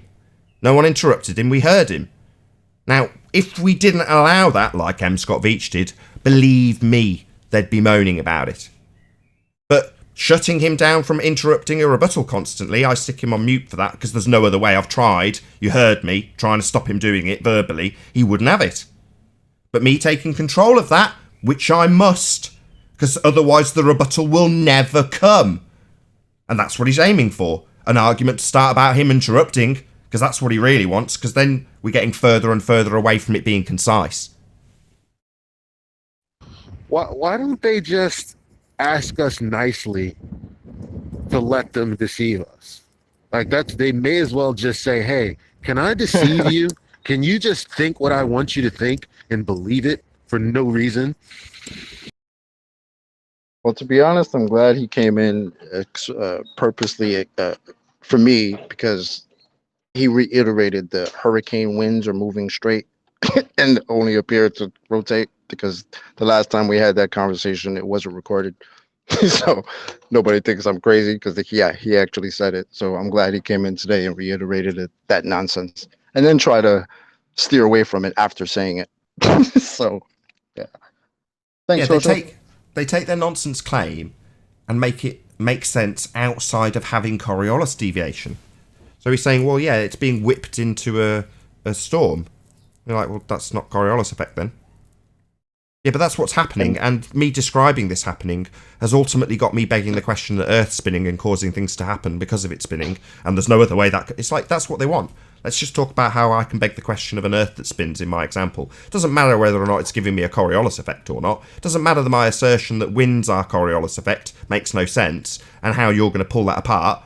When we do that, I'll say I don't think you guys understand. No actual cowbell with it, just an ad hominem attack. So from there, I'm like, right, okay, open the floodgates for me to demonstrate just how big a moron you are by example and discussion and verbalization, and then I'll call you stupid, because then it's a description with an example of how stupid he is. He wants to get away with just ad homing us. Oh, right, your concise description of why that isn't Coriolis effect is just you not understanding. That's not a rebuttal, that's an ad hominem, a logical fallacy, calling somebody something rather than attacking the argument. Alright, so he's stupid. No, we understand this. You don't. You think winds travel in a straight line when they're in hurricanes? That's nonsense. Complete and utter nonsense. But so long as he gets to argue that Earth's rotating by a presupposition, he's happy. And if anything comes along that might demolish that, and as long as he can talk through it non-stop, he'll also be happy. He'll stay here, so long as he can obfuscate any rebuttal. and justify it by rumpusing the shit out of it. Essentially, that is closing down anybody else to talk. That's their only tactic now. And when I go, well, I'm going to take that tactic away. No, Chocolate will get to reply to you with his own reference, his own citation on screen. And the only way I've got to do that after asking him is to close his line. By then he'll run away, because then he's got an excuse. No, he muted me. Oh, really? Well, I would have unmuted you the second you heard the rebuttal. No, only if I get to talk through it and then ignore it completely and move the subject onto something else that isn't the demolition of my argument. I'll only stay if that happens.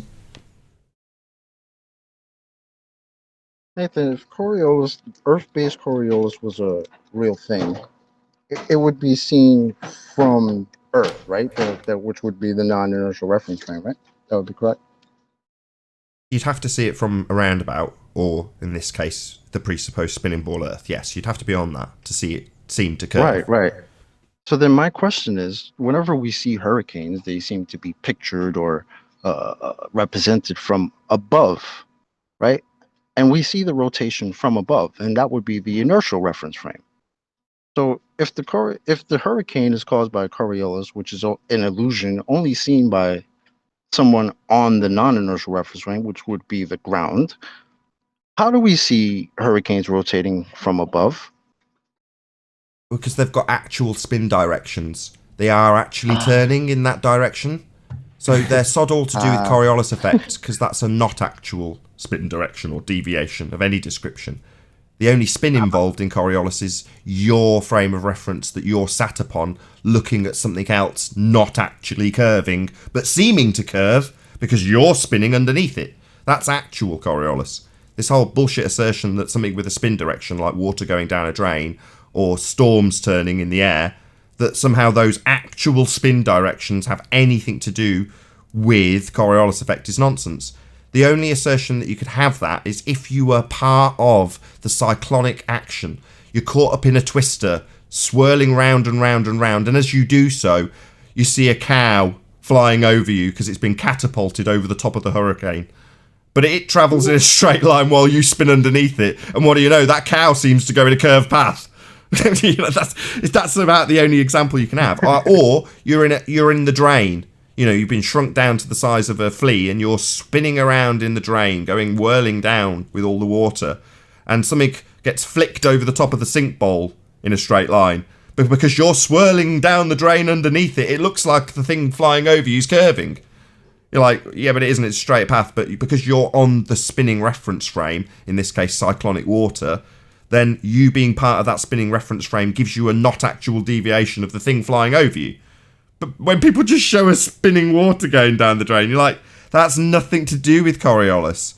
Coriolis is experienced from the non-inertial spinning reference frame, not you watching something with an actual spin direction. These morons don't understand what Coriolis is. But it makes so much sense that things twirl and spin because of Coriolis, which is... No, hold on. That are supposedly moving, right? But yet, despite all those effects that are being noted, when referenced, the Earth's atmosphere still moves in lockstep with the Earth in order to not be able to create that spin, which would be not according to their citation. Yeah, exactly. They want to have their Coriolis and eat it too.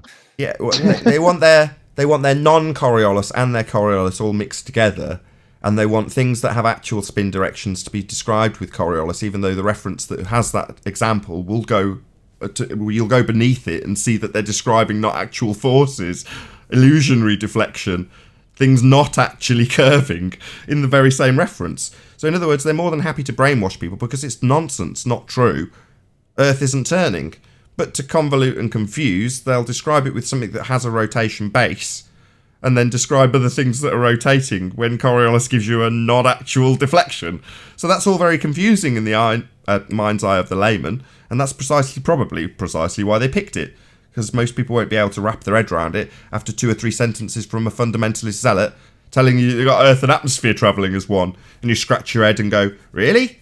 You won't appreciate that won't give you a Coriolis effect immediately off the bat. Only we do that here. We go, well, that's not Coriolis.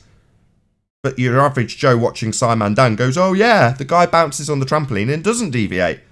They don't go, that's not Coriolis. They're too stupid. That's his audience, right? As is Dan, he's too stupid to realise he's demonstrating no deviation. Precisely the thing that they're supposed to be using as a proof that it spins. You know, thick. Any more to add, or I'm going to round out if not? I've just, if you have access to the live stream chat on Discord, I actually posted the direct message from Scott Veach himself with that actual, that citation, his very own reference with the Coriolis effect definition. So, I like to back up my claims. So there you go. It's there for everyone to see. He actually says, this should help you bone up your Coriolis. And then he posts the reference. It's hilarious, guys. Can't see it in this. Where is it? I have to be quick. Tell me where it is and I'll put it up on screen so it's part of this stream, mate.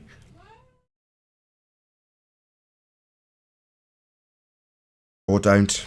Just leave the end of the show hanging in silence.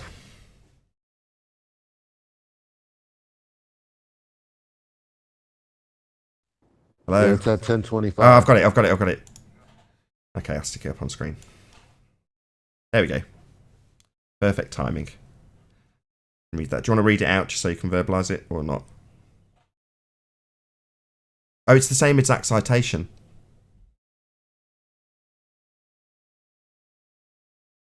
No, it's not. No, it's a different... Can you read out the citation, Globus Trollins? Oh, this is like pulling teeth right at the end of the show when I want to do a concise roundup. Can anybody read it? Chocolate? You mean mine or his? I'm sorry. The M. Scott Veach one. It would have been nice for Trollins to read it, but he seems to have just vanished. Well, it just says... It's a screenshot and it says, how does the Coriolis effect impact Earth? The Coriolis effect refers to the apparent deflection of objects, such as airplanes, in quotes, in parentheses, moving in a straight path relative to the Earth's surface. That's all it says. Perfect. Thank you very much. And with that, I'm going to say another huge, massive, enormous thank you to all of you who did tune in on the Nathan Oakley premiering stream for hopefully smashing the super chat, liking, commenting, sharing, subscribing, and all that good stuff. Be sure to check out nathanoakley.com and the Flat Earth Debate Forum to keep up to date with the community debate. I've been Nathan Oakley, and I'll see you all in the next video. Oh, what a day! What a lovely day!